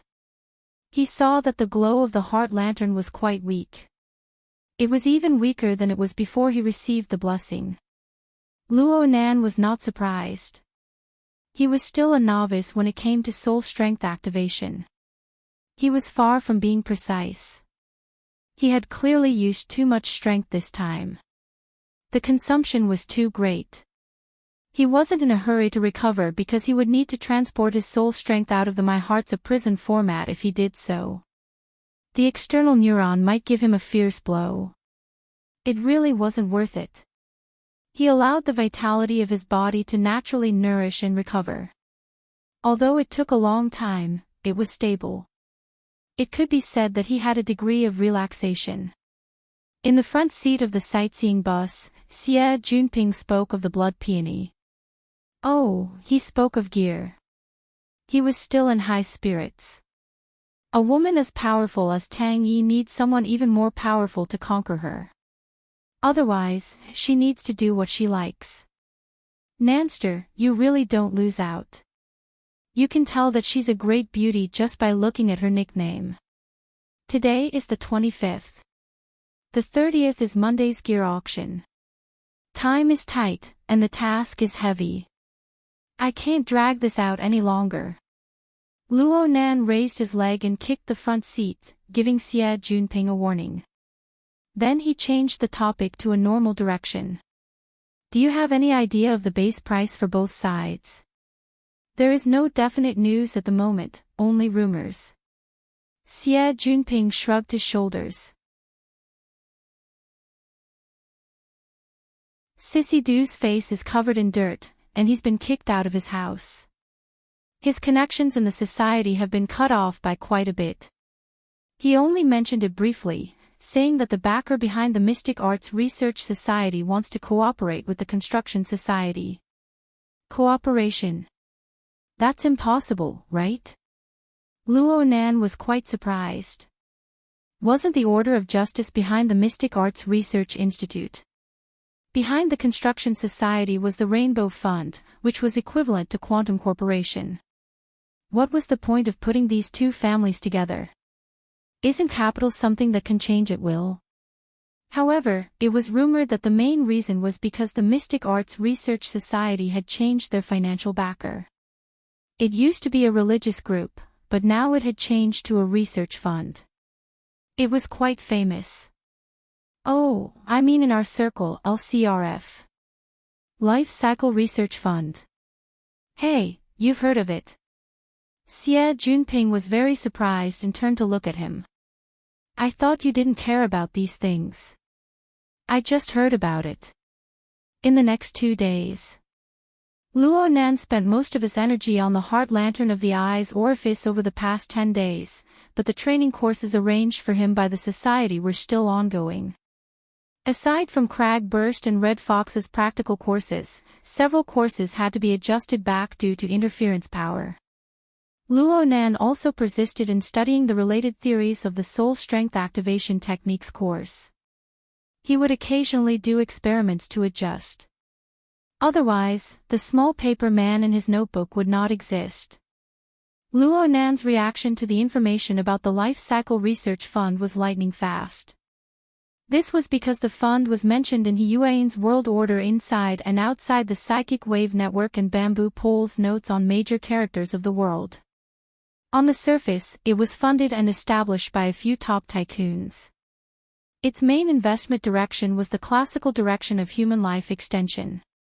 It was an important investment fund in the field of biology, and it was a large financial backer of many important biological laboratories. However, the fund had close ties with the political and military circles of the inner world. It was practically an open secret. The fund also cooperated with various powers of the inner world. Many important projects were listed there, including the Frost River Waterway, which Luo Nan was very familiar with. Strange, strange. Luo Nan raised his head and leaned against the back of his chair. He stared blankly at the sky. The Life Fund, Quantum Corporation, and the previous order are all interested in gear. Why? He asked himself this question, not expecting to receive an answer. He never expected that Xie Junping would immediately follow up. Sissy Du said that gear's architectural structure is very suitable for carrying out mysterious rituals. In the past, the Order Club was also known as the Ritual Society by people in the circle. Acumen College's fraternity and sorority societies have held initiation ceremonies here several times. They even had drugged parties and the like. It's said that the effects here are much stronger than outside. Xie Junping had been speaking casually, but he turned his head and saw Luo Nan frown. He hurriedly stopped talking. But after a long while, he couldn't help but say, "It's me. I also think it's a bit interesting. It's especially comfortable over there. My brain works fast, and my eyes and ears are sharp. Also, sometimes I can see things even without opening my eyes. Transparent. Nanster, tell me. Am I going to rush towards superpowers?" Luo Nan was speechless. He didn't know how to respond. Xie Junping's interest was piqued. I didn't realize it before, but I've been interacting with Sissy Du these past few days. He's really an interesting fellow. His stomach is filled with goods, and the fields he's come into contact with are very diverse and very interesting. Oh right, are you two free on Sunday? Sissy Du said that there's some starry sky club that holds a mystic art salon every Sunday. There are many people with abilities inside. It's very interesting. How about we go take a look? I don't understand anything about the mystic arts. Xue Lei responded awkwardly. His horizons had been greatly broadened during this time. His understanding of the inner world grew deeper and deeper. He was already pondering about joining the Wilderness Explorers Society. How could he possibly go to that completely unreliable so-called mystic art salon? Nanster. I've already contacted them on Sunday. I'm going to send them over for repair. Luo Nan also declined the invitation. And this was the truth. He really was going to the repair center. Xie Junping was a bit disappointed, then forget it. I wanted you guys to help me take a look. Cough, I was just saying. Xue Lei turned to look at Luo Nan. His eyes probably said, this bro doesn't know anything. Luo Nan shook his head slightly. Xie Junping certainly knew that Luo Nan possessed a certain superpower. Xie Junping was quite reverent towards this, and he was also a bit curious. Luo Nan didn't take the initiative to talk about it. After all, there were differences in their circles. It was hard to understand without personal experience. It would only cause confusion in one's heart. But thinking deeper, Xie Junping had a place in the format pyramid. Xie Junping was a believer, even if he was a level 1 apprentice, and the strict rules of the format pyramid could still affect him. Luo Nan thought about his own hardships and felt that he really needed to carefully examine Xie Junping when he had the time. This was to prevent this friend of his from receiving any negative impacts. Now wasn't the best time to discuss this sort of thing. Luo Nan's thoughts spun and he thought of something else. He said to Xue Lei, did you bring that thing over? The topic changed too quickly. Xue Lei didn't react for a time. What? The mechanical device inside the Tai Chi bowl. It needs to be repaired. Luo Nan was speechless towards Xue Lei. I told you 2 days ago. Bamboo pole introduced me to a very powerful mechanic. I brought it over. Xue Lei patted his head and reached his hand into his pocket. He felt empty, and this big guy could only laugh awkwardly. I stuffed it into the locker this morning. I forgot to take it out. Should I go get it now? Forget it. You can give it to me tomorrow morning. Though Xie Junping didn't understand what the two were talking about, he looked all around and said, is the main locker room in the South 2 district? We're in the South 1 district. It's not that far. There's no harm in going over. Let's change hands early so that we don't forget tomorrow. Your memory has been like that for the past few days. That's fine. Luo Nan and Xue Lei both agreed. But after a brief pause, Luo Nan found Xie Junping's words strange. What's wrong with my memory? Xie Junping made a U-turn as he chuckled. I told you a long time ago that Jim Archbishop Xiu's disciple has amazing abilities. Bring me to pay my respects and learn some kung fu. Neither of you remember. The two, who had been rebuked, glanced at each other. They were both a bit embarrassed. Actually, it wasn't that their memories were bad. It was just that after Xue Lei mentioned it, Xiu Xinyu had rejected him with a single word. There was no room for discussion. Xiu Xinyu's straightforward attitude made Luo Nan feel a bit overwhelmed by the favor. That's right. This was the feeling. Why did Gym Master Xiu agree to teach him kung fu so easily back then? The sightseeing bus stopped outside the main locker room amidst the stuttering responses of the two ability users. Shuai Lei hurriedly got off the bus to retrieve the item. Luo Nan and Xie Junping chatted here and there, but the topic of gear never strayed away. Halfway there, Luo Nan subconsciously turned on his flexible e-ink screen. He used his status as a member of the society to pull out the architectural blueprints and other information from the internet. He looked at the intertwining gears of different sizes. It was both creative and had a strict and unique aesthetic. In the end, Luo Nan cared quite a bit. If it was just the Rainbow Fund, Luo Nan could more or less understand. After all, Yan Yongbo was the leader. Yan Yongbo certainly wanted to seize back the laboratory and clear the name of his deceitful father. However, whether it was the Life Cycle Research Fund or the Order of Justice, they all more or less paid attention to gear. Was it just because of the mysterious ritual? Looking back, what was his mother's goal in designing and building gear? Was it just like the information said? Was it her graduation work, a pure architectural art? Was it that simple? Luo Nan looked at the image of a refreshing woman on the information file, and his mind was in a trance. He stared blankly, until Xie Junping snapped his fingers in a flirtatious manner and called out, "Beauty, a chance encounter is better than a chance encounter. Want to hitch a ride?" Luo Nan raised his head and saw a figure walk out from the main locker room. It wasn't Shuai Lei. It was just as Xie Junping said. It was a beauty above average.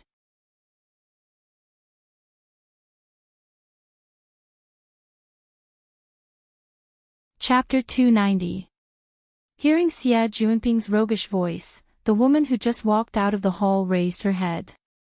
Her gaze was quite calm, and she even revealed a slight smile. "Hello, Head Xie." This simple greeting turned Xie Junping's attempt to strike up a conversation into nothingness. Luo Nan finally confirmed this person's identity.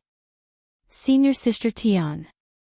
The woman turned to look at him, and her face revealed astonishment. "Junior Nan. Are you feeling better?" This calm woman was none other than Tian Si. Half a month ago, Luo Nan and the others had come to Frost River Reality because of her and Mo Chiu, the third brother of the Mo family's get-together. Luo Nan caused such a huge commotion. Luo Nan didn't blame her. He just felt a bit emotional. Mo Chiu and Tian Si seemed to see eye to eye at the time, but there was no news of them afterwards. Tian Si brought her displeased cousin to visit Luo Nan during the few days he was hospitalized. She didn't lack etiquette, and it gave people a good impression of her. From the perspective of a relative of the Mo family, it was quite a pity. Today, Tian Si wore a slim turtleneck sweater paired with a velvet skirt. It set off her small face the size of a palm, and it made her petite figure appear longer.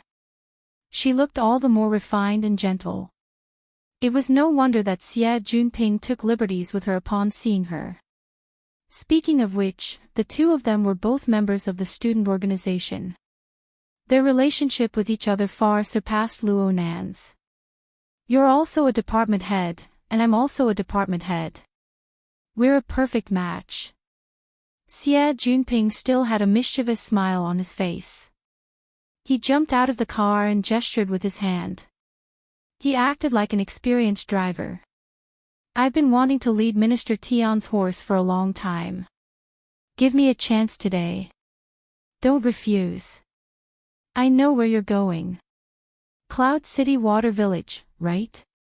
With Minister Tian at the party, the attraction is complete. Don't you think so, Nanster?" Luo Nan also jumped out of the car and glared at him. Xie Junping was still a bit afraid of him. His neck instinctively shrunk back. Tian Si smiled faintly. "I'm just going to make up the numbers. Don't overestimate me, Master Xie." "Oh right, Junior Nan, I heard from Tian Chi that quite a few people have mentioned you in the past few days. Your name is getting bigger and bigger." She was all smiles from beginning to end. It was as if she was chatting about family matters, but the meaning behind it was a bit subtle. Luo Nan and Xie Junping were both stupefied.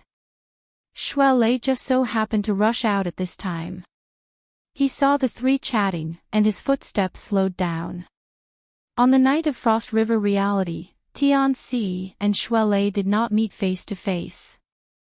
However, when she saw this situation, she knew that they were together. She immediately took half a step back. Young Master Xie, Junior Brother Luo, you two go first. I already have a date. I'm going with someone. No way.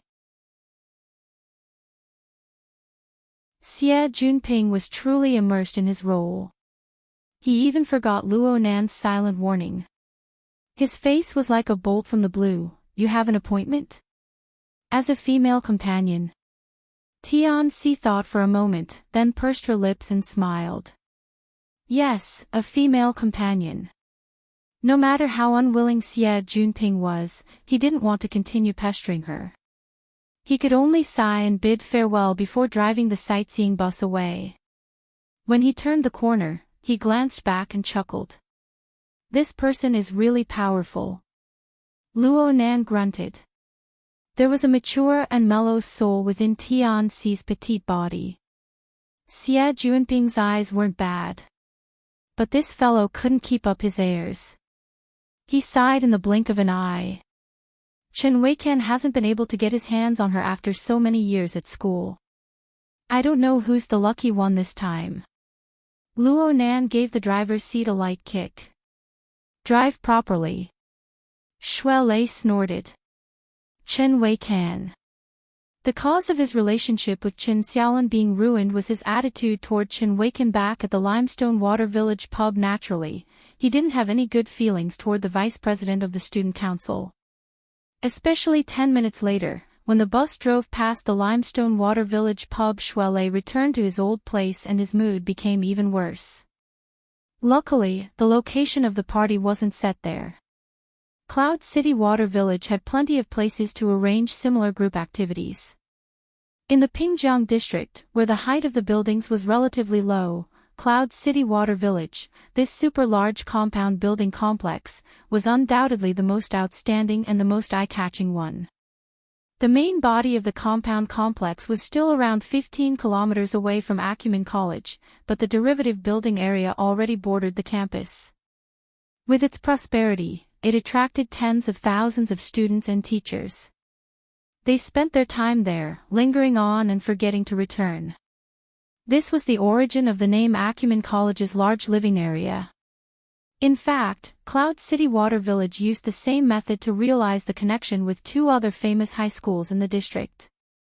And within its enormous structure was Xia City's top business college and private high school. The participants of this party came from the 5 schools covered by Cloud City Water Village. A total of 500 people were gathered. It was already a medium to large-scale party, and it was quite formal.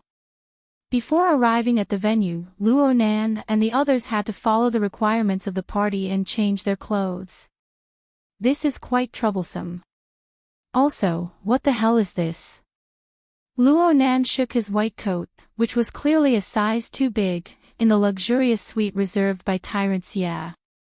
He had a baffled expression. It's work clothes. If you want to pretend to be a doctor, then pretend to be a doctor. If you want to pretend to be a Frankenstein, then pretend to be a Frankenstein. Oh, I even prepared sterile gloves. Do you want to wear them? Xie Junping waved the gloves in front of Luo Nan's eyes. He was grinning from ear to ear. Luo Nan slapped the gloves away in a bad mood and asked, "What kind of party is this? Why is it so fancy?" "Ha! I sent you the electronic invitation. Didn't you see it?" Luo Nan was speechless. He had been pouring his heart and soul into cultivating in the eye's orifice during this period of time. The little spare time he had was packed to the brim by the society's training. He didn't have the mental energy to care about anything else. The matter of the party was completely arranged by Xie Junping. Right now, the electronic invitation was still in an unread state in his inbox. Xie Junping chuckled, then do it at the last minute. It's written very clearly on it. If you don't read it, don't blame me if you make a fool of yourself later. Luo Nan rolled his eyes and immediately opened the invitation from his wristband. Sure enough, the introduction was very clear. This party was of the role-playing type. Every participant had to prepare attire for a profession in society.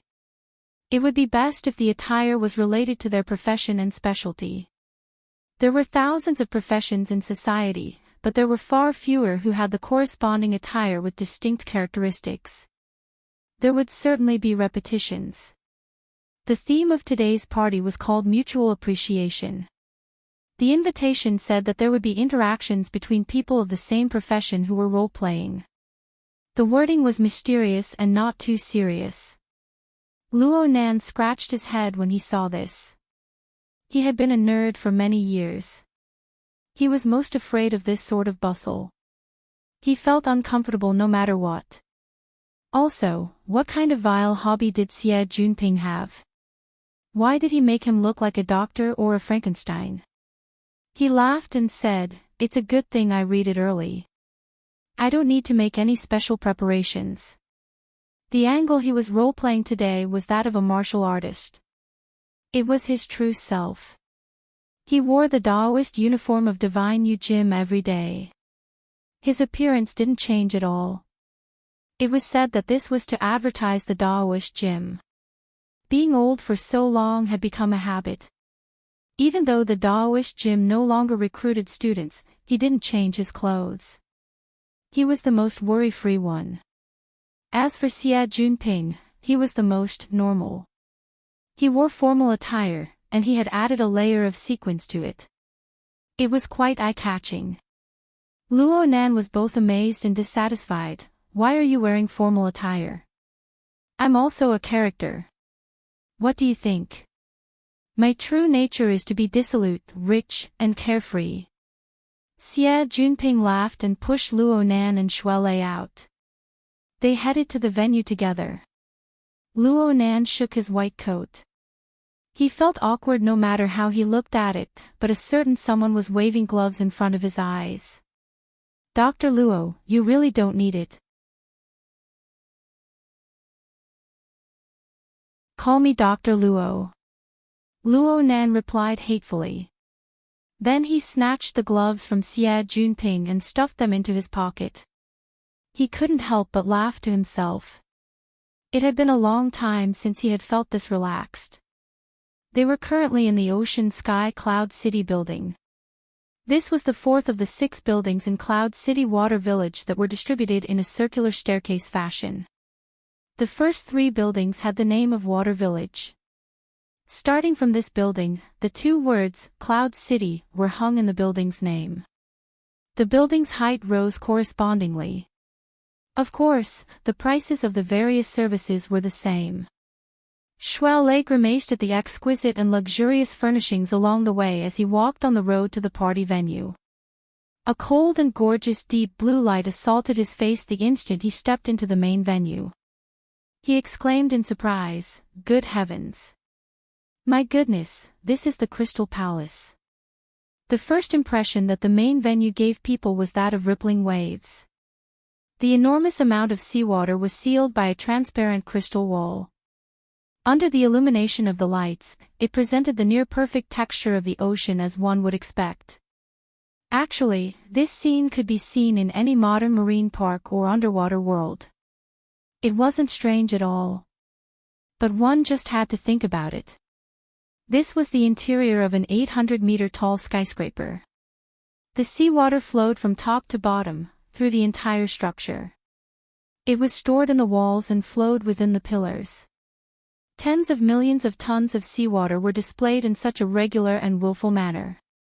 Of course, there were millions of sea creatures, from tiny scallops to enormous blue whales.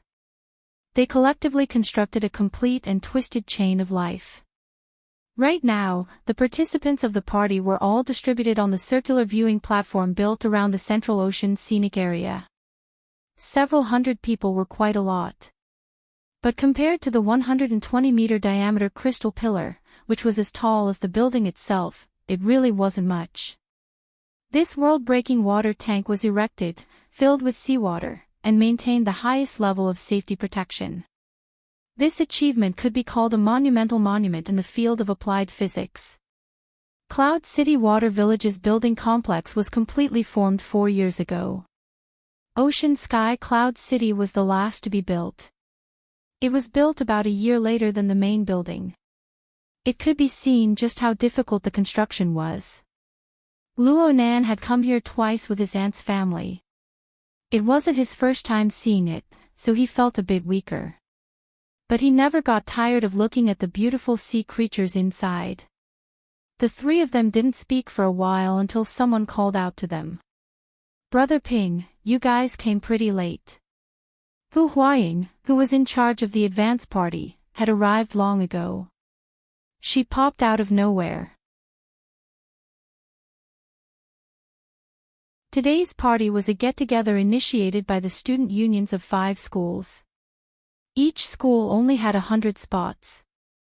It was a fairly high-end gathering. You're tuning into the LoveLore Library YouTube channel. We're so grateful for your support, and don't forget to subscribe to join us on this incredible journey through captivating stories. Your generosity through donations truly makes a world of difference, as it's the primary source of revenue that allows me to expand and enhance this channel for you. Thank you from the bottom of my heart for being a part of this adventure.